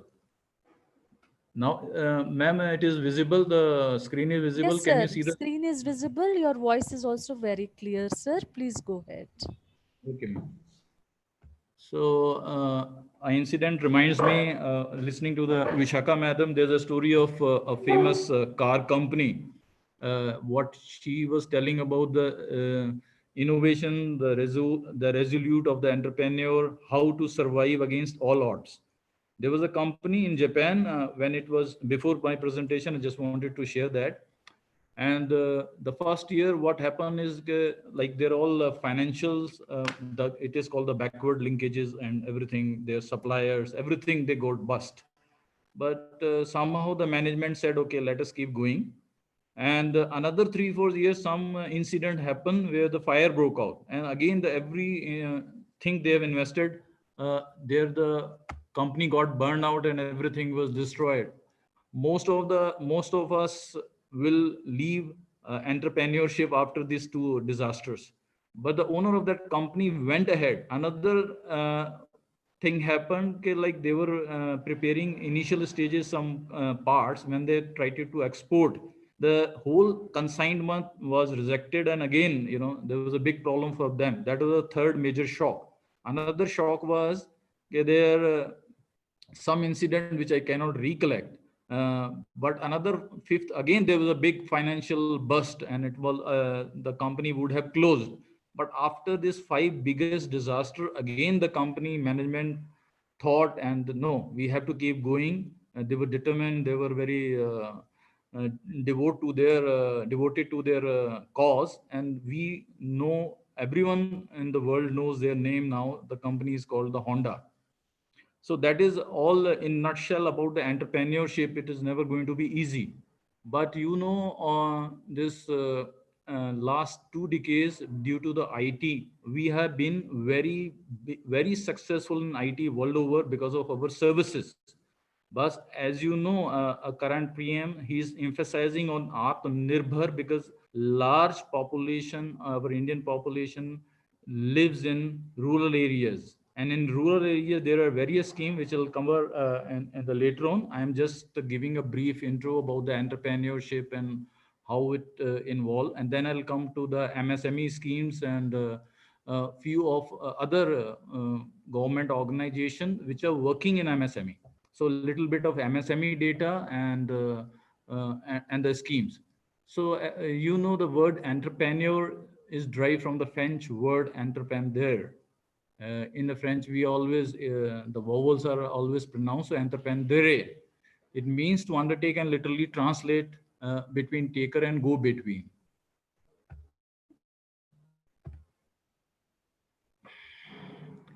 So entrepreneur, who is entrepreneur? Entrepreneur is an individual who takes and starts something new. It is very simple to explain, but you should, within your heart and desire, you should have a strong will to go ahead and strong belief, like what I am thinking, what I am doing, it is going to be successful. If there's an doubt, then That's why there's a major large number of startups are failing, because somehow they're very exuberant to begin with, and after some time these exuberance this fades out, and the startup fails.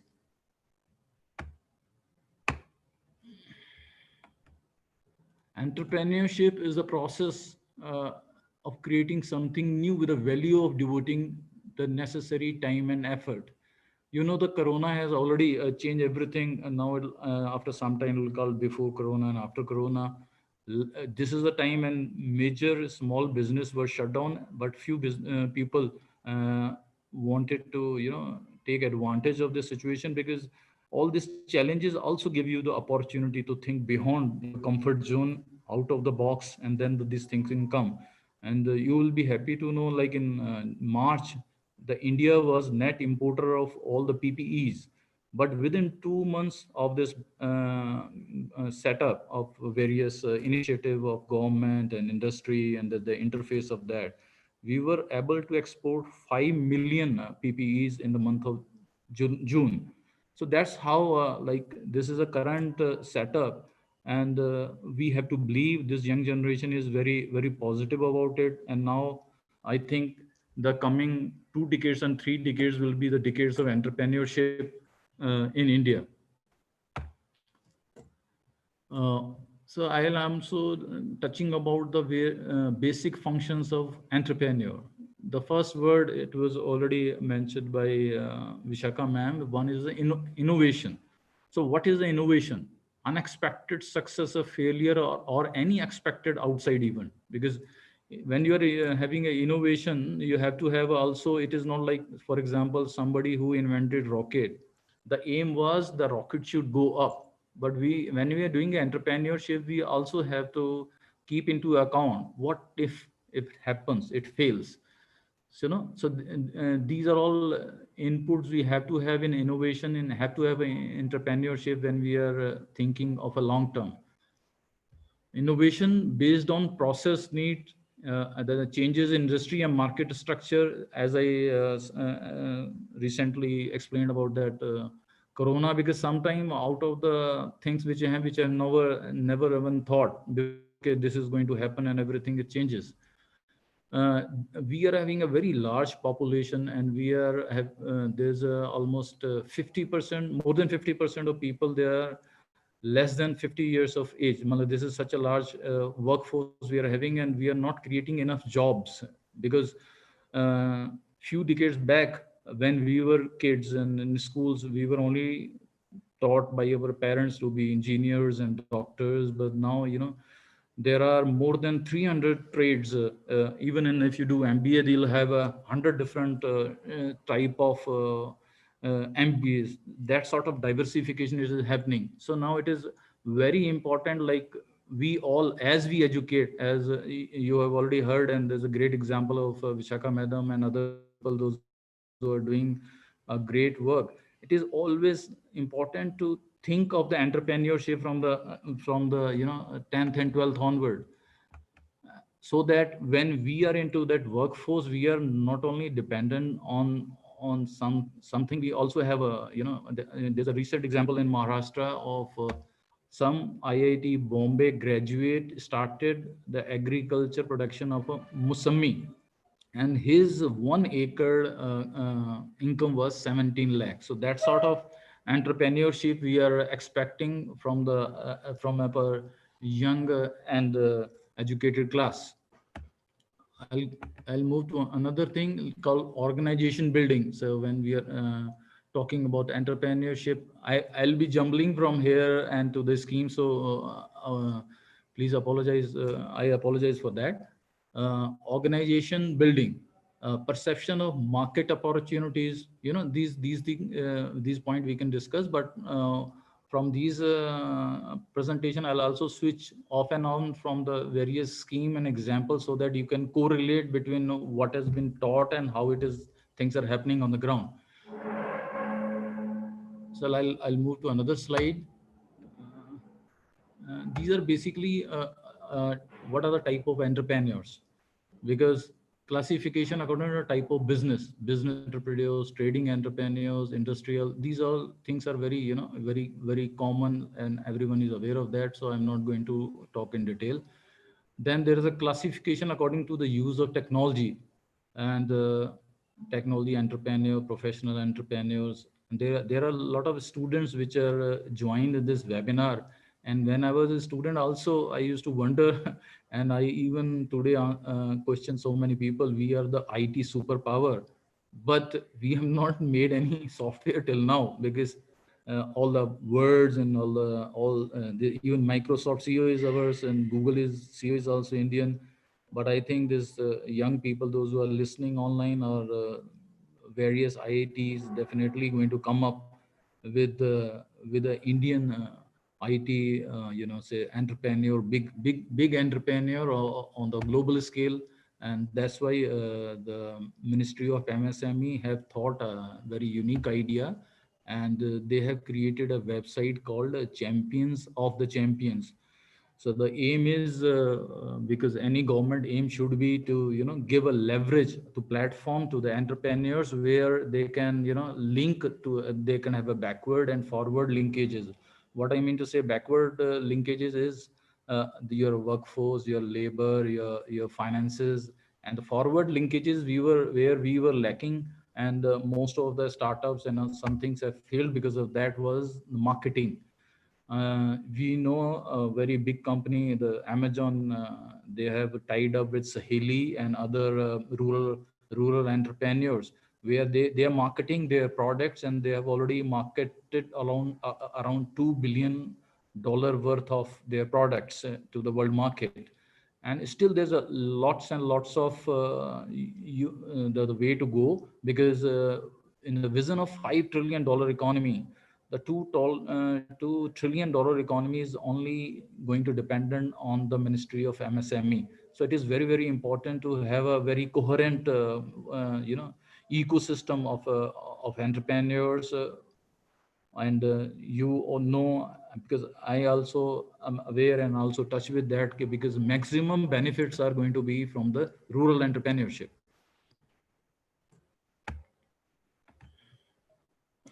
Another classification according to the motivation, as I said, like any entrepreneur, even if near a job, if you're not motivated, half of the job is very difficult to done. And if you're motivated, I mean, your efficiency is improved, you're able to do great with your job, with your task at hand. So classification according to the motivation: pure entrepreneur, it could be induced entrepreneur. As I said, like when there's a big pandemic, anything happens, all the entrepreneurs want to go to the one side. At present, I know a lot of hundreds of entrepreneurs are going for that sanitizers, and we are also forgetting to wash our hands with soaps, and instead we are shifting to the sanitizer. But these things are all mushrooming, will go for go off the block very soon. So one has to be very careful, one all those thing. This is also a part of a spontaneous entrepreneur. Then another thing is classification according to the growth entrepreneur, super growth entrepreneur. And then there can be a classification of entrepreneur stages. Like for example, first generation entrepreneur, maybe your parents were, and you wanted to be entrepreneur now, so you wanted to go ahead.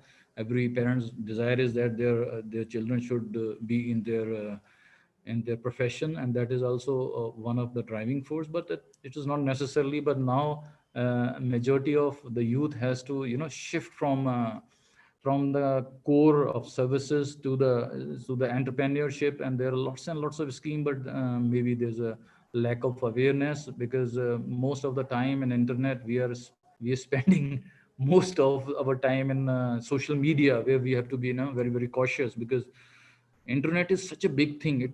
We should not call it as entertainment. For me, for majority of motivators, it is a information highway. So whatever you want, if you want to make a beginning in a grassroots level, you can find all sort of information there. If you want some technology, you can learn a lot, like AI, IoT, and machine learning, anything.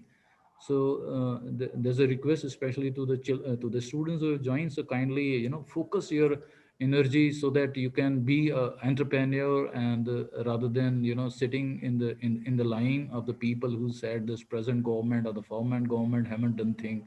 Like it is time where we should devote our energy and try to do something for this nation in any form, and by taking, there's a very big investment in a scheme called PMEGP, like Prime Minister Education Employment Guarantee Program, where a person who is even if a 10th pass or 12th pass, they can procure the loan of around 25%, 25 lakh, and there's a subsidy of 20 to 25 lakh on that.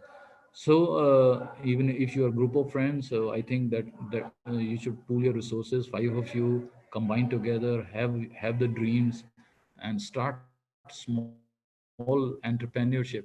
That should be the dream when you are doing into the graduation or something like that. Rather, those who are successful, they're Italian, they can go for IIT and IIMs and all those. No, there's no dearth of that. But it is always better to start this entrepreneurship and learn the ups and downs, and so that will be a big learning experiences to everyone. And then put your stories on the YouTubes and everything, and then there will be so many learning experiences. So another and these slides I want to touch stages of entrepreneurial process. The what process I conducting opportunity analysis, and then developing the plan and setting up the economy, acquiring financial partners and sources of funding. So this is the third point, where even if you're students and you want to start the entrepreneurship, the maximum problem doesn't happen when the entrepreneurship is starting. The maximum problems always happen when the one of you are exiting. So our entry and exit point, as far as the finances are concerned, has to be very crisp. you know it is great to have lot many friends, but we should not fight with each other when there's a losses in a business. That sort of your coherence is very very important. And another fourth point is determining resources required and implementing the plan. So that is another, because there are a couple of one or two slides I have for business plan. So that day, Chief Secretary of Telangana, he was explaining just analysis of top 50 startups, why they have failed. So there were two very important questions, important point in that entrepreneurship. One was the third point, acquiring financial partners and sources of funding. This is major issues with the startup, because the finances are not secured as per the business plan, and if the business plan doesn't work the way you have emphasized, then there's a big problem. And because the interest shoots up, your timelines are go haywire, and then that is also one of the reason why the startup fail. And another is determination. Very strong point where startup fail was determining resources required and implementing the plan. Because most of the, if the business plans are not thought of in detail, and everything is not thought in detail with the partners, with the mentors, because there's another organization which are mentoring a lot of students. You may have heard about the BYST. They are doing free of cost, and online you can the request to students, like those who are passed in graduate, done graduation, or those who have done post graduation, they can log on to BYST. There's a private organization who started in which started in England. So they are having a lot of mentors. So small startups, if you want to start in cities and in rural areas, you can always go for their mentorship.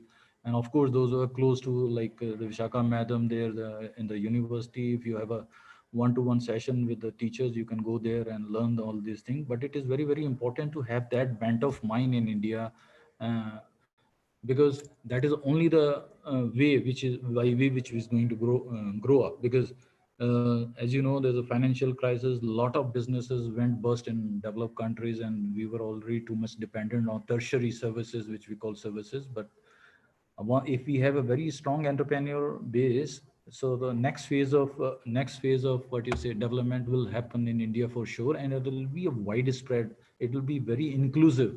Unless we have entrepreneurship in rural, urban, and urban areas, the inclusiveness is not going to come.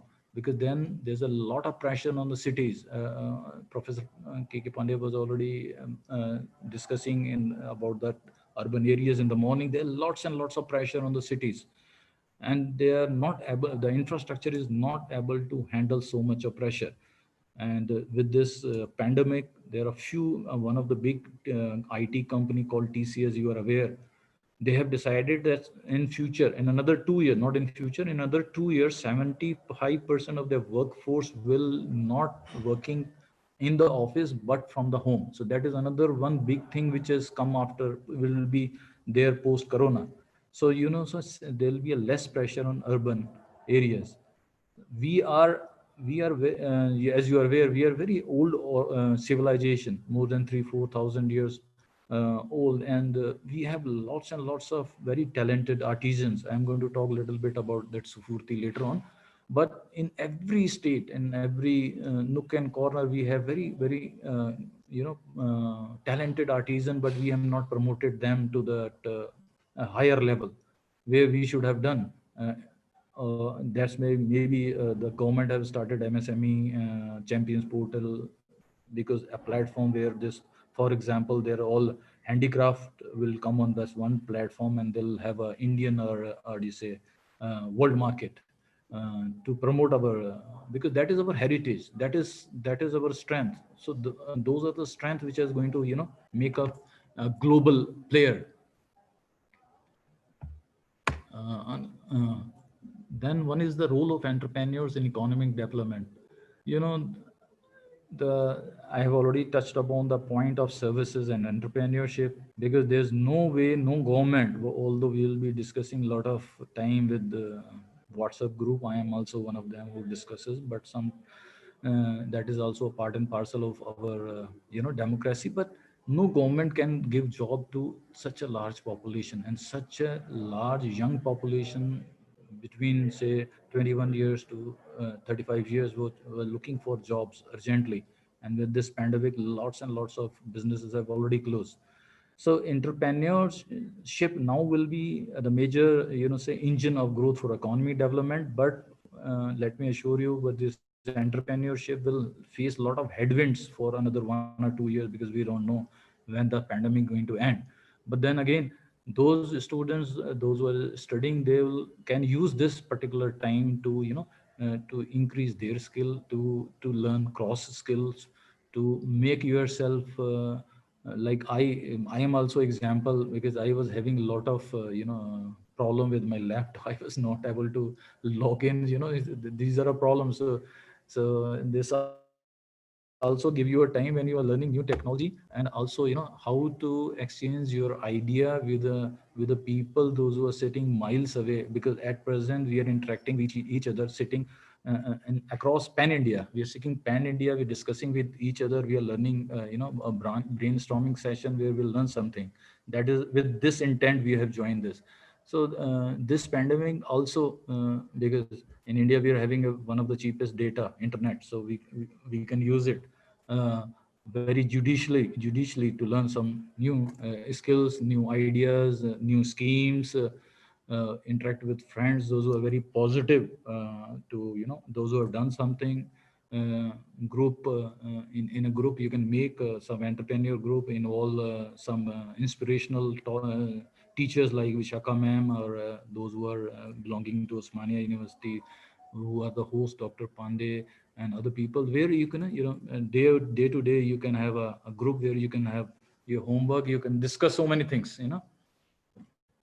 Another thing, uh, creativity and innovation, from where the entrepreneurship comes is sources of new ideas. How the new ideas come, sometime you have made some product, put it in a market, but it is not well accepted by the consumer. So consumers will give you the feedback, change this thing, or change this, the taste is not good, for example, if some eatable is there, or the audit is not very acceptable. So you can change, you'll get the new ideas from the consumer. Existing companies are also there, where you can get new ideas to to start the entrepreneurship. Then there are distribution channel, and we in India are developing, but I'll just quote the example of Canada. sorry, US, where the 50% of the things you are getting online, and less than 50% you are getting in store. And you all, like me, must have a lot of problem from in April and May. So most of people must have logged in online and trying to purchase online.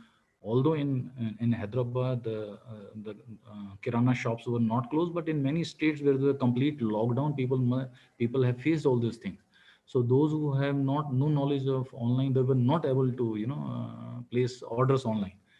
So the third point was the distribution channels were disturbed, so there are also problems of the entrepreneurship. And then the federal governments, the different governments, federal here in India means like, I'll only quote that various states, some states are very very proactive. Telangana is also one of the very late was created, but it has come up very well in a field of e-governance. It was number one 2007 17, sorry. And then again last year it was number two. So a lot of governments are very very uh, you must have heard a term very commonly used in media called EODB, ease of doing businesses. I have a couple of slides also where India has also improved leaps and bounds, but there's a lot much to learn and improve on these things. And the fifth point of entrepreneurship where we are lacking way behind is research and development. I will just quote uh, recently, 2 days back, I was going through a newspaper, and in which the patents filed, the total patents filed by India was around 2,300, whereas the highest number were patents were filed by China. They were around 60,059. I may be little off the numbers I am quoting, but it is quite near. And the second was US, which was around 57,000. But one company, Huawei from China, they filed almost 8,000 patents. And whereas we in India, we were way behind in filing patents. So this is another area where if in future, if there will be a lot of spending research and development, will be a great for that, for the education institutes, for India, and for students who can create a new ideas and market a new product in the market. uh, then there's another form of what you say creativity innovation of the entrepreneurship, where I just mentioned we are brainstorming, and maybe few people who whenever they join online, they have a intent of learning something new. So maybe in 3 hours, if you have a 2 or 3 points to to think about later on when this webinar closes, so it'll be a great take for you. And then you must have a focus group. It is always better to talk about course, but course is not the only thing. And in BA, well, what you say, in graduation, all the years you should have your focus group who are not only focusing on the syllabus, but also focusing uh, uh, the life outside, what you're going to do. When I was doing PhD, I went to Dehradun, and I was there in IRIS, Indian Institute of Remote Sensing. And there a group of friends, we decided to open an NGO called Science, a Society for Conservation of Environment. And so that point we got one small projects, and whatever the pocket money we had, we pulled in the resources. We started that NGO. So I worked there. I was founding member. I worked there, and then I moved out because I thought it is India is very big, so why not? I worked in Delhi and Bombay, and now working in Hyderabad. So you should have that. I'm not saying everyone should do this, but you should, if you have a very good friend, always have your society or an NGO where even if you are not an entrepreneur, at least if you have free time, you can go and teach classes. In GNU, I was doing it for the street people, for the street children nearby our university. Those who have a chance, they can go to so many. So whenever you free time, please try to devote. There's so much to work in India. In any field you take, there's so much of ideas, so much of, only your intent has to be positive, and you can be successful anywhere. So I'll move to another slide. uh, innovation of Innovation and entrepreneurship. So there's a famous quote from the Schumpeter, like he firmly expects his opinion that function of entrepreneurship is in innovation, but it can be product, it can be technology, it can be production methods, it can be new market, it can be new, or it can be a new method altogether. There's another very disruptive technologies the student must have gone through was called the blockchain. Although Bitcoin has put a dark clouds over this technology, but blockchain will be a very big in finance and agriculture. I'm not going to talk about IT in this forum and at present, but definitely there will be a game changer. Those who want to increase their skill also, they can go for it. And in entrepreneur, if you want to, you can also start up. Data scientist is a big opportunity, and you can learn even if you don't have a IT background. So in the beginning of my presentation, I was talking about the business plans. The business plan is a core, what do you say, heart of entrepreneur. And if you spend, although in bookish, we say you have to spend 200 or 300 hours to prepare the business plan, and it depends on an experience. But believe me, trust me, this is very important. This is the heart of your entrepreneur. If there's no concrete and a very good business plan, then the whole business can go haywire. I'm not going to discuss little bit because I have a few of the what do you say IT ministry. There's a field CSC and then CGG. Couple of slides which I wanted to share with you. And now I'll come back to the statistics of because I thought like I'll give a brief intro of entrepreneurship, and in second part I'll only discuss about the statistics, MSME, and the few few organizations we are working on it, and few other schemes which like Spurti I will talk about in detail. Only orally I'll talk, and slides are there, one or two, what our organization is doing. So to the statistics of MSME. So MSME sector accounts for approx 6.33 crore enterprises in various manufacturing and services. When we talk about MSME, of course, because whether we are providing services or we are are the industries manufacturing, both are included in MSME. Although world over we only use SME, we don't use M, but because in India the statistics are, as you can see in point 2, there are 6.3 crores micro enterprises. So we have prefixed the word micro. Although world over it is only SME, small medium enterprises, but as you can see from this, there are 99.4% micro. So that's why the micro is added. And you'll be happy to know out of them 40% are women-led enterprises. Because now when we call about our great time, there was time when this men and women both were treated together, and any country will only go forward when there's a equal importance is giving to the woman. So it is great to learn that there are a lot of entrepreneurs are coming up from the women who are coming up as an entrepreneur. And as you can see, because large population stayed in rural areas, and the Sufurti scheme is also basically focused on the rural areas. And out of total MSMEs, 59.5% are based in rural areas.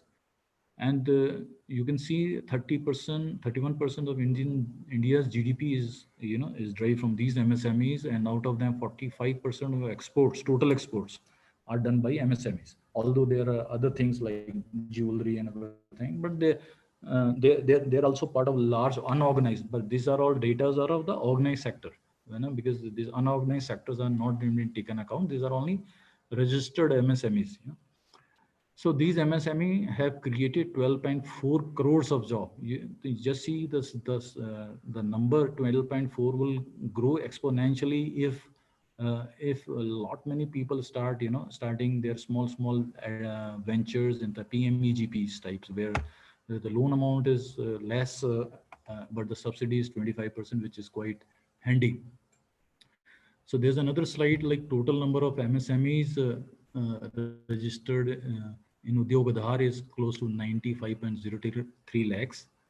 And states, you already know, there's Maharashtra, Tamil Nadu, Uttar Pradesh. They are also big, big states where a lot of MSME has registered. Uh, the union budget has earmarked an all-time high allocation of rupees 7,572 crore for the various MSME schemes only.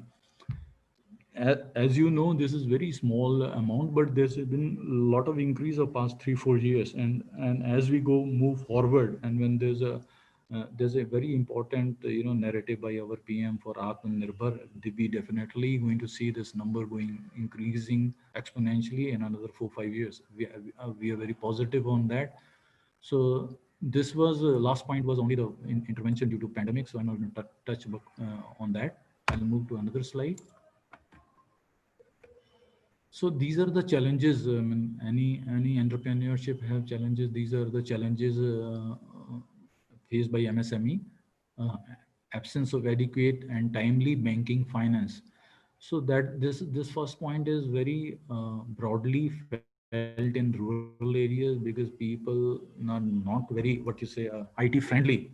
So they don't know how to go about it, and how to file the finance also papers for the finance for the business, or to their day-to-day use. I'll also share the slide of CSC Center for which is created by Ministry of IT, so that the last mile coverage in rural areas is covered under that particular thing, because that was the area which was lacking for past say two decades, where the IT revolution has taken place, is not penetrated in too much into the rural areas. But now with the CSC and other things coming, so lot many people in rural entrepreneurship will be getting a platform to sell their goods, or interact for the backward and forward integration of the entrepreneurship. Another problem faced by MSME is they face lots of obstacles in establishing and operating the enterprise. As I said, like sometime it is because of bureaucracy. Sometime also is it difficult to understand different schemes, different processes, because although the aim is to cut down, for example, earlier it was 70 different documents you have to submit in ease of doing businesses. Now it has come down to 15, but still so few people are not able to do that. So this is also one of the problem. Third point is the limited capital and knowledge of the business, and of the it can be anything of the process, or maybe even the business plan, how to make it, how to go about it. Non-availability of suitable technology. There's also this is also thing which has been taken care of on through the e-governance of the CSC, which is I just said like it is created by IT. Then there's a low production capacity. There's another MSME. Sometimes they invest too much. They won't sell, like it should give you 100%, but due to demand, the production is not to the level. So this is another problem faced by MSC. Inefficient marketing strategy. This is one of the biggest problem faced by majority of MSME in India. We are not, they are not getting enough platform, and lot been done and talked about on this thing. Uh, the fifth point is constraints on modernization and expansion. So few schemes, Suburti is one of them, uh, where the government has provided grants of 90% to give to the artisans, to combine to combine the elsewhere under one roof, and they can do their, for example, uh, I want to start there's a village, a nearby village of 15 villages. They want to come up for that um, jewelry. We called that a cluster. Cluster is in a similar activities, uh, and for example, somebody want to start a jewelry cluster in village. So where they'll find a machine for polishing of that jewelry, or labeling of that jewelry, or various other things. So government is giving 90% grants, where these jewelers will come under one roof called common facility centers, and various different machines will be installed in that compound, where all the members of that clusters can go and work and pay certain fees, and then they market, or their products. So that's how that is the aim of the government to facilitate, because because this point has been taken care on few schemes.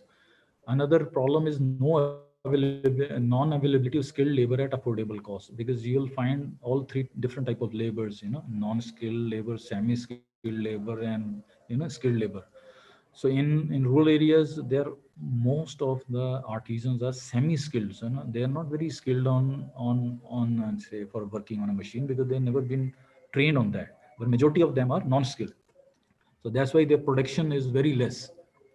So this I can skip, because this is already covered in ease of doing business. India is improving a lot. I just mentioned, and Telangana has done a lot, but India was also improved many places, and India ranked 63 out of 190 countries in 2020. They have also moved from 100 something, 114 I think, to 63, which is also a big jump. So, second part is from 2014. If you see, like 6 years, we have jumped 79 places. uh, I'll skip this one also, and this is a little bit of cluster I wanted to cover over the Sfurti. There's a scheme in MSME. It called Sfurti, scheme of funds for regeneration of traditional industries. This is basically meant for rural artisans, where a farmers, how you can register in Sufurti, you have to be either a society, either you have to be a trust, either you can form a farmers company. So these are the two three type of platform where you can come together and work as a SPV. This is a what is SPV? SPV is special purpose vehicle, meant for particular cluster or any small rural entrepreneur. If you want to start, then you can name it as a special purpose vehicle. It can be also a special purpose vehicle can also be made by IT. CSC is one of them. But here I am only talking about the cluster. For cluster, SPV has to be the sole owner of that cluster, because when government is giving a 90% of grant, so what they do is the first two, three important steps you have to remember. First is the availability of the land. So anyone who want to start a cluster, he has to have a long lease of the land. Either they should own the land, either they can have a lease land, but lease agreement has to be of 15 years and onwards, because you know uh, government is giving 90% grant and is not the loan.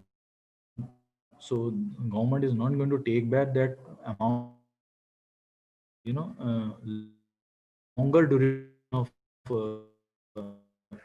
what you say commitment of this farmer. So earlier it was started like that, but now because they are poor artisan, they are not going to able to contribute 10%. So what the government is doing is, okay, they are also allowing other people to invest. From outside investor can come and invest 50%, and once the cluster is functioning, they can exit. So these are the few clusters which are working. Bhatinda Haryana process is in Punjab. In Jharkhand, we are having almost 6 7. We are also working Telangana. Uh, and another one point I wanted to highlight is Kondapalli Wooden Toys Craft Cluster, Andhra Pradesh.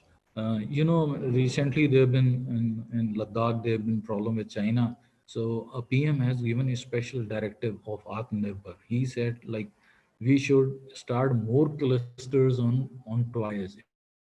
It can be wooden, it can be clay, it can be any material, but we have to focus on their production. So now this is we should not only talk in newspaper, we should actually have a action happening on the ground. So this is just a point I wanted to share. Although there can be bamboo cluster, there can be gold silver cluster, there can be handloom cluster, there can be garment clusters which can be ready made.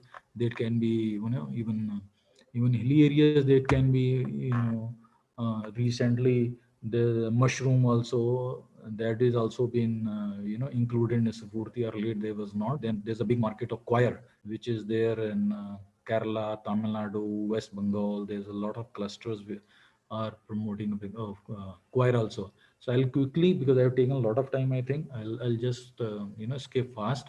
There's a CSC which I was talking. This is a special purpose vehicle created by Ministry of IT. So what is their role? They're helping, the rural areas in their bank, education, banking account. G2C is government to citizen, B2C is business to citizen. How to go digital means, for example, somebody has to file a IT return, or say, for example, giving road tax. Sometime even in sending money, they are finding problem, and this CSC is also, they are helping in the e-commerce. So I'm going to focus on this. CSC Academy has tie-up with Udemy, Topper, Symbiosis, and Extra for the e-learning. So I'm talking about CSC, which are exclusively really focusing in the rural areas. So they are already having a 4,000 CSC, what you say, academies across India. So this CSC SPV have been working with many banks, SBI, HDFC Bank, the various banks, where they give a one-stop solution for the poor, for the people in rural areas. So I'll quickly running through that because I have taken, I think, a lot of time. CSC can also help with different various MSME to file GST, because once the entrepreneurship is there in rural areas, definitely they have to file GST, and there is a lot of clarity. Many people still don't understand too much about the GST and how to file those things. Uh, so this is, their the aim is to have a digital seva centers in every gram panchayat, which to help MSME. This is the aim of Ministry of IT. I just wanted to share so that the large students and large person can to know how the schemes are working and what is their outreach. Um, Another thing you will observe in this slide is the CSC has developed a Dhwani. What is Dhwani means? Like, if you want to promote a rural entrepreneurship in rural areas, you can have a voice, what you say, advertisement. Usually we see advertisement of videos and audios, but these are all very costly when done on TV or say FM and all those things. But for poor artisan, they don't have so much of money. This is very economical to have a Dhwani. Like, you can advertise through the radio, so they are going to help you on this thing. Dhwani, CSC Dhwani. Another is like they have started one thing called Grameen e-store. We have heard, Amazon, Flipkart, and recently JioMart have also joined of Reliance. But the CSC particularly creating that store for the both for the demand and supply of the rural artisans. So it is called as Grameen e-store. So they have already done a lot of the business. The last time I heard in the presentation, they have already done 270 crore transaction till now in rural areas, which is quite a number for there. So this is another Telangana dashboard, how they have done ease of business. This is one slide I wanted to share with you. So now there's another innovation done in Telangana. What was done in PM street vendors? You have seen a lot of street vendors on their hand cart or makeshift, but we have a very large people dependent on their livelihood through that. What these have done is they have created an app. This app is developed by organization in Hyderabad called Center of Good Governance.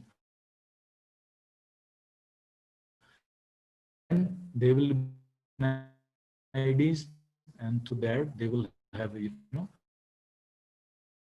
is for the street vendors. They have if they don't have any, since they don't have any bank account, cannot get a finance. So this is the interface between banks, government, and the vendors to make them Atmanirbhar, so that they can sell fruits or the vegetables or some handicrafts or some small say items. So to make them Atmanirbhar, this is also a unique example to make you happy to feel and listen and feel happy. Like, so much of being done in India. So this was one of the example, and this is how it is interface on the mobile. It is there in the local language of Hyderabad. So now Patana Patana Pragati, like it is a street vendor. So thank you from myself. I'll open to questions. And one more question. One point, few point I wanted to talk about Sfurti. Sfurti scheme, usually they have a two intervention. One is called hard intervention and the soft intervention. Hard intervention is all about your, for example, there's a building which is called common facility center. It will have all the machine in there, wherever the machines you want to put that. So for that we have to make a DPR and upload. It is, and then another good thing is you have to upload that to the ministry side. There's no physical file and all. You have to upload, and there are three agencies which are responsible. Them Vishaka madam was talking there yesterday. There was a presentation from their institute, and they're also technical agency working in various areas. So there are three agency involved. One is nodal agency. I am from NIMSME. We are nodal agency. There are 8 and 9 nodal agencies in India. Then we have to have a technical agency. Then third is the implementing agency. Another thing is nodal agency can work across India. Technical agency can work across India. Usually implementation agency can be private, government, but their operations are within the state only. And in that, for example, if it is a 500 farmers, then there are a smaller cluster, and the limit of that project has to be 2.5 crore. If there are more than 500 farmers and close to 1000 farmers, then there's a large clusters, and the maximum allocation is 5 crore. So out of 5 crore, roughly I'm giving example. For example, if your hard intervention is 4.3 crore, so government is going to give 90% of grant, and only 10%, which is 43 lakh, has to be contribution for people those who are part of clusters. So this is also a very important scheme, because we are giving a lot many. I am also involved with a few clusters in Punjab and in Andhra and in Jharkhand, and it is very happy to learn when when I started Hoshiarpur cluster of wooden inlay. So I was very happy to know there was 150 families who were given jobs due to this cluster, and it will spread across 15 villages. So that is very pleasing for me. I also left my high flying corporate job, and I'm also very keen from my heart and otherwise to involve with the cluster people and rural artisan. I hope I was able to motivate few of the students to start some rural entrepreneurship. Thank you, madam, from my side. Thank you, ma'am. Thank you, sir. Thank you so much, Dr. Gill, for a very elaborate presentation, which is deeply rooted in lot of practical experiences. Now the platform is open for discussion with your permission. If you permit, there are few questions and few participants want to directly interact with you, sir. Dr. Pradipta, we have unmuted you from our side. Kindly unmute and go ahead with your question. Thank you, Binita ma'am. Am I audible? Yes, yes, you're audible. Please go ahead. Thank you for this opportunity for asking the question to the distinguished panelist. I was keenly following his presentation. One thing which is haunting my mind is that, sir, I am forgetting your name, sir, the distinguished Dr. panel. Gill, Dr. Dr. Gill. Gill, sir. Yeah. Sir, you might be knowing that this pandemic, the present pandemic, has worstly affected the unorganized sector. And what is worrying that the unorganized sector would take a lot more time to stand on its own, especially in as we understand the impact of the this COVID-19 on the unorganized sector. So what the Atmanirbhar Bharat, what boost it provides to unorganized sector as far as the entrepreneurship development is concerned, and how MSME is helping the young and upcoming entrepreneurs. This is one question, and the supplementary one is that how to it's something which is remotely related with entrepreneurship development, because a good encouraging work environment is also needed for entrepreneurship development. So how to deal with a very hostile and unfriendly work environment? These are two questions that I want to put. Thank you for the opportunity. Yeah, thank you, Pradipta. Yeah, I'll first pick up the second point because first point is little longer.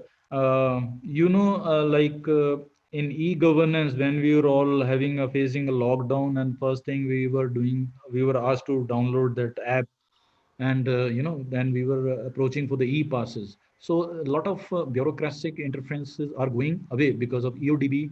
Lot many processes are being fine-tuned in Telangana and other states, but there are many states which have been laggard, they are not come up. So that is one of the areas. uh, Definitely, there are many challenges, but still, e-governance have solved many of them, and I think in due course, much more ease of doing business will be there. And coming to the point one, yes, the unorganized sector is the biggest and the most affected. And one more point I wanted to refer to your question is, earlier the MSME were facing a lot of problem, and their grievances were not addressed in one particular time given time. For example, if you had some problem with your MSME, you filed your complaint in the beginning of August, there was no ending when you will get the answer. To solve that problem, they have started MSME champions, where your grievances will be redressed within 1 week. So that is also one of the very good initiatives started on that platform. So it is advised, if you or your friends are having any issues with that, kindly register your grievance on that, so that they are redressed, at the shortest possible time. Another problem which we were talking about, unorganized sector. Yeah, we are also advising them, if two or three people like that, they can come together and pool their resources, they can what you say, combine their forces, come out of it. Otherwise, it become very difficult, survive of their own. So combining your resources is the only solution during this pandemic. Thank you. I hope I am able to answer your question. Thank you, Dr. Gill. There is one more question on IPR. I'm not very sure whether it falls within your jurisdiction or not.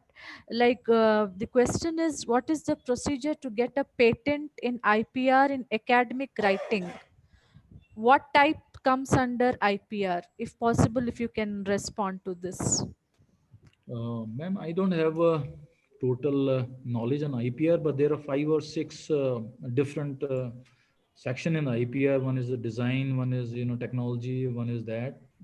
There are I'm not very sure about that, but yeah, education institute, you can have a copyright, but I don't know about the IPR. Copyrights are there in education, I'm sure, but IPR is somewhere where you can have a product where you can market. It can be technology, it can be some process, it can be some design. These are two, three things I know. I don't know much about that. Okay, sir. Sir, there's one more question that most of the teachers, like this was the initial question, most of the teachers are from a rural background, our participants as well. So, what do you suggest to the participants who are teachers to strengthen the rural entrepreneurship? Ma'am, there are also question of connectivity in the rural enterprise, but if there area, particular area I'm referring, if they are able to connect through them, and one more area which I wanted to highlight is, like, if it is a government uh, agency, they can request Department of Space for a satellite link. So, and satellite link is very, very important. It's not dependent on the internet. You can access in the rural areas also, and you can have a very large, what you say, section of people attending to that. So that is one area where you can we can impart classes, and you can do the mentoring part. Second is, of course, through internet, but then internet is not very robust in the rural enterprise. But there are also various platforms where they can host almost 100 people free of cost, like Webex and all. So they can conduct, first is the mind share. So for example, if I want to I want to encourage people in, for example, Telangana, I have to have a mind share with like-minded people to tell them what to do, how to do, and where to go. So once these things are there, then definitely there'll be some motivation. They can start and they can interact. What they require at that point is mentoring. So mentoring is a long process, and this is all I wanted to share Sir, about that. there is one more question from like university, Bayero University, Kano, Nigeria. The participant is Jamilu Rabiu. He or she, I'm not very sure, I'm very sorry. Jamilu is asking that in your presentation you have mentioned about the role of entrepreneurs in economic development, and in that you mentioned about backward and forward linkages. Can you please shed some more light on that point? Uh, why I talk about economic development? Because any entrepreneur will involve, the input will be the resources and the output will be some products. In any economic development, for example, if you take the example of Japan doesn't have a resources. They import resources from India and another developing countries and export us the final product, which is very expensive. So if we, for example, if we start making that thing within India, it will decrease the our foreign currency and increase our production, which is in result help the economic development. And the second thing is backward integration. What I mean by backward integration is the raw material required for your business, the finances required for your business, the resource persons required for the business. And the forward integration I meant to say was your marketing, way how you're going to market your project comes in forward integration. Who are your buyers? What is the tie-up? You know, so these are the backward and forward integration tie-ups. Yes, sir. Uh, One last question, sir, because we are closely approaching lunchtime, and I will not take much time of yours. One last question is, during lockdown period, lot of emphasis was on MSME. So, what role do you see of MSME in coming one decade? Uh, as I discussed during the presentation also, ma'am, like the aim of our present government is to have a 5 trillion economy by 2025. Maybe this pandemic will extend that 1 or 2 years more, maybe 2027 and all. If you want to increase, if you want to go to that level, say all out of 5 trillion, 2 trillion has to come from MSME. That is the, because if we cannot make that happen, then we are not going to go till $5 trillion. So MSME role is very, very important at present. I also through one slide I showed the statistics of large people in large number of employment coming from the MSME, and we want it to double. That is the directive from the government, and for that it will can only come through MSME, because tertiary sector services due to the pandemic, jobs and other projects coming from the developed countries will narrow down. So those services will be less. As I shared my experience in 2008, I was working in Bombay due to that financial crisis. British Telecom mapping we were doing. We were supposed to map whole of the Britain, but the Britain stopped 40% after 40% mapping of the Britain. So that's how these pandemic, they disrupt. So, but if we are having, because in India, world over is known for a country which are very large people, large number of consumers. We are very big consumer nation.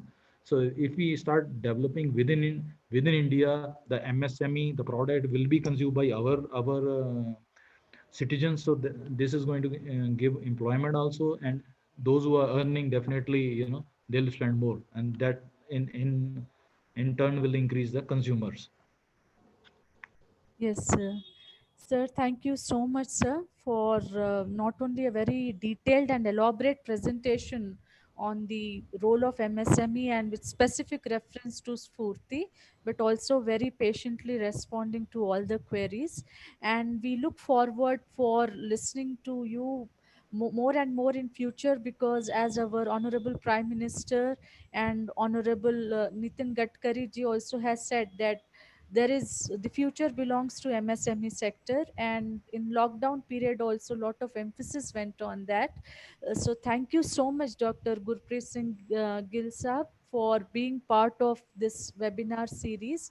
In fact, entrepreneurship governance is a huge area, and we try to bring the best of the speakers within the available time. So I once again thank you, Dr. Gill, for being part of this. And I thank all our esteemed participants, and also our honorable speakers, Professor K.K. Pandey as well as Madam Vishakha Renaji, for being part of this. My dear friends, our next edition is scheduled on 4th of September, which will be like the fifth edition. The link has already been posted in the chat box. It is also posted in the WhatsApp group as well as the Telegram group. I request all of you to please join for the fifth and sixth editions as well. So thank you so much, Dr. Gill, and thank you all the participants. And my heartfelt thanks to Council for Green Revolution, Mr. Yashwant, Dr. Lakshma Reddy ji, Madam Leela Lakshma Reddy ji, and my very, very dear good friend, Dr. Priya, for her constant support throughout this series. Thank you so much, dear participants. And with this note, we end for today. We call it a day. Kalpana Singh, you have a question that we have to register. No, the for last two editions, you have only one registration form. You can register only once for that. So looking forward for your continuous support. Thank you all. Have a great day. Have a great evening. Have a wonderful weekend. Thank you so much.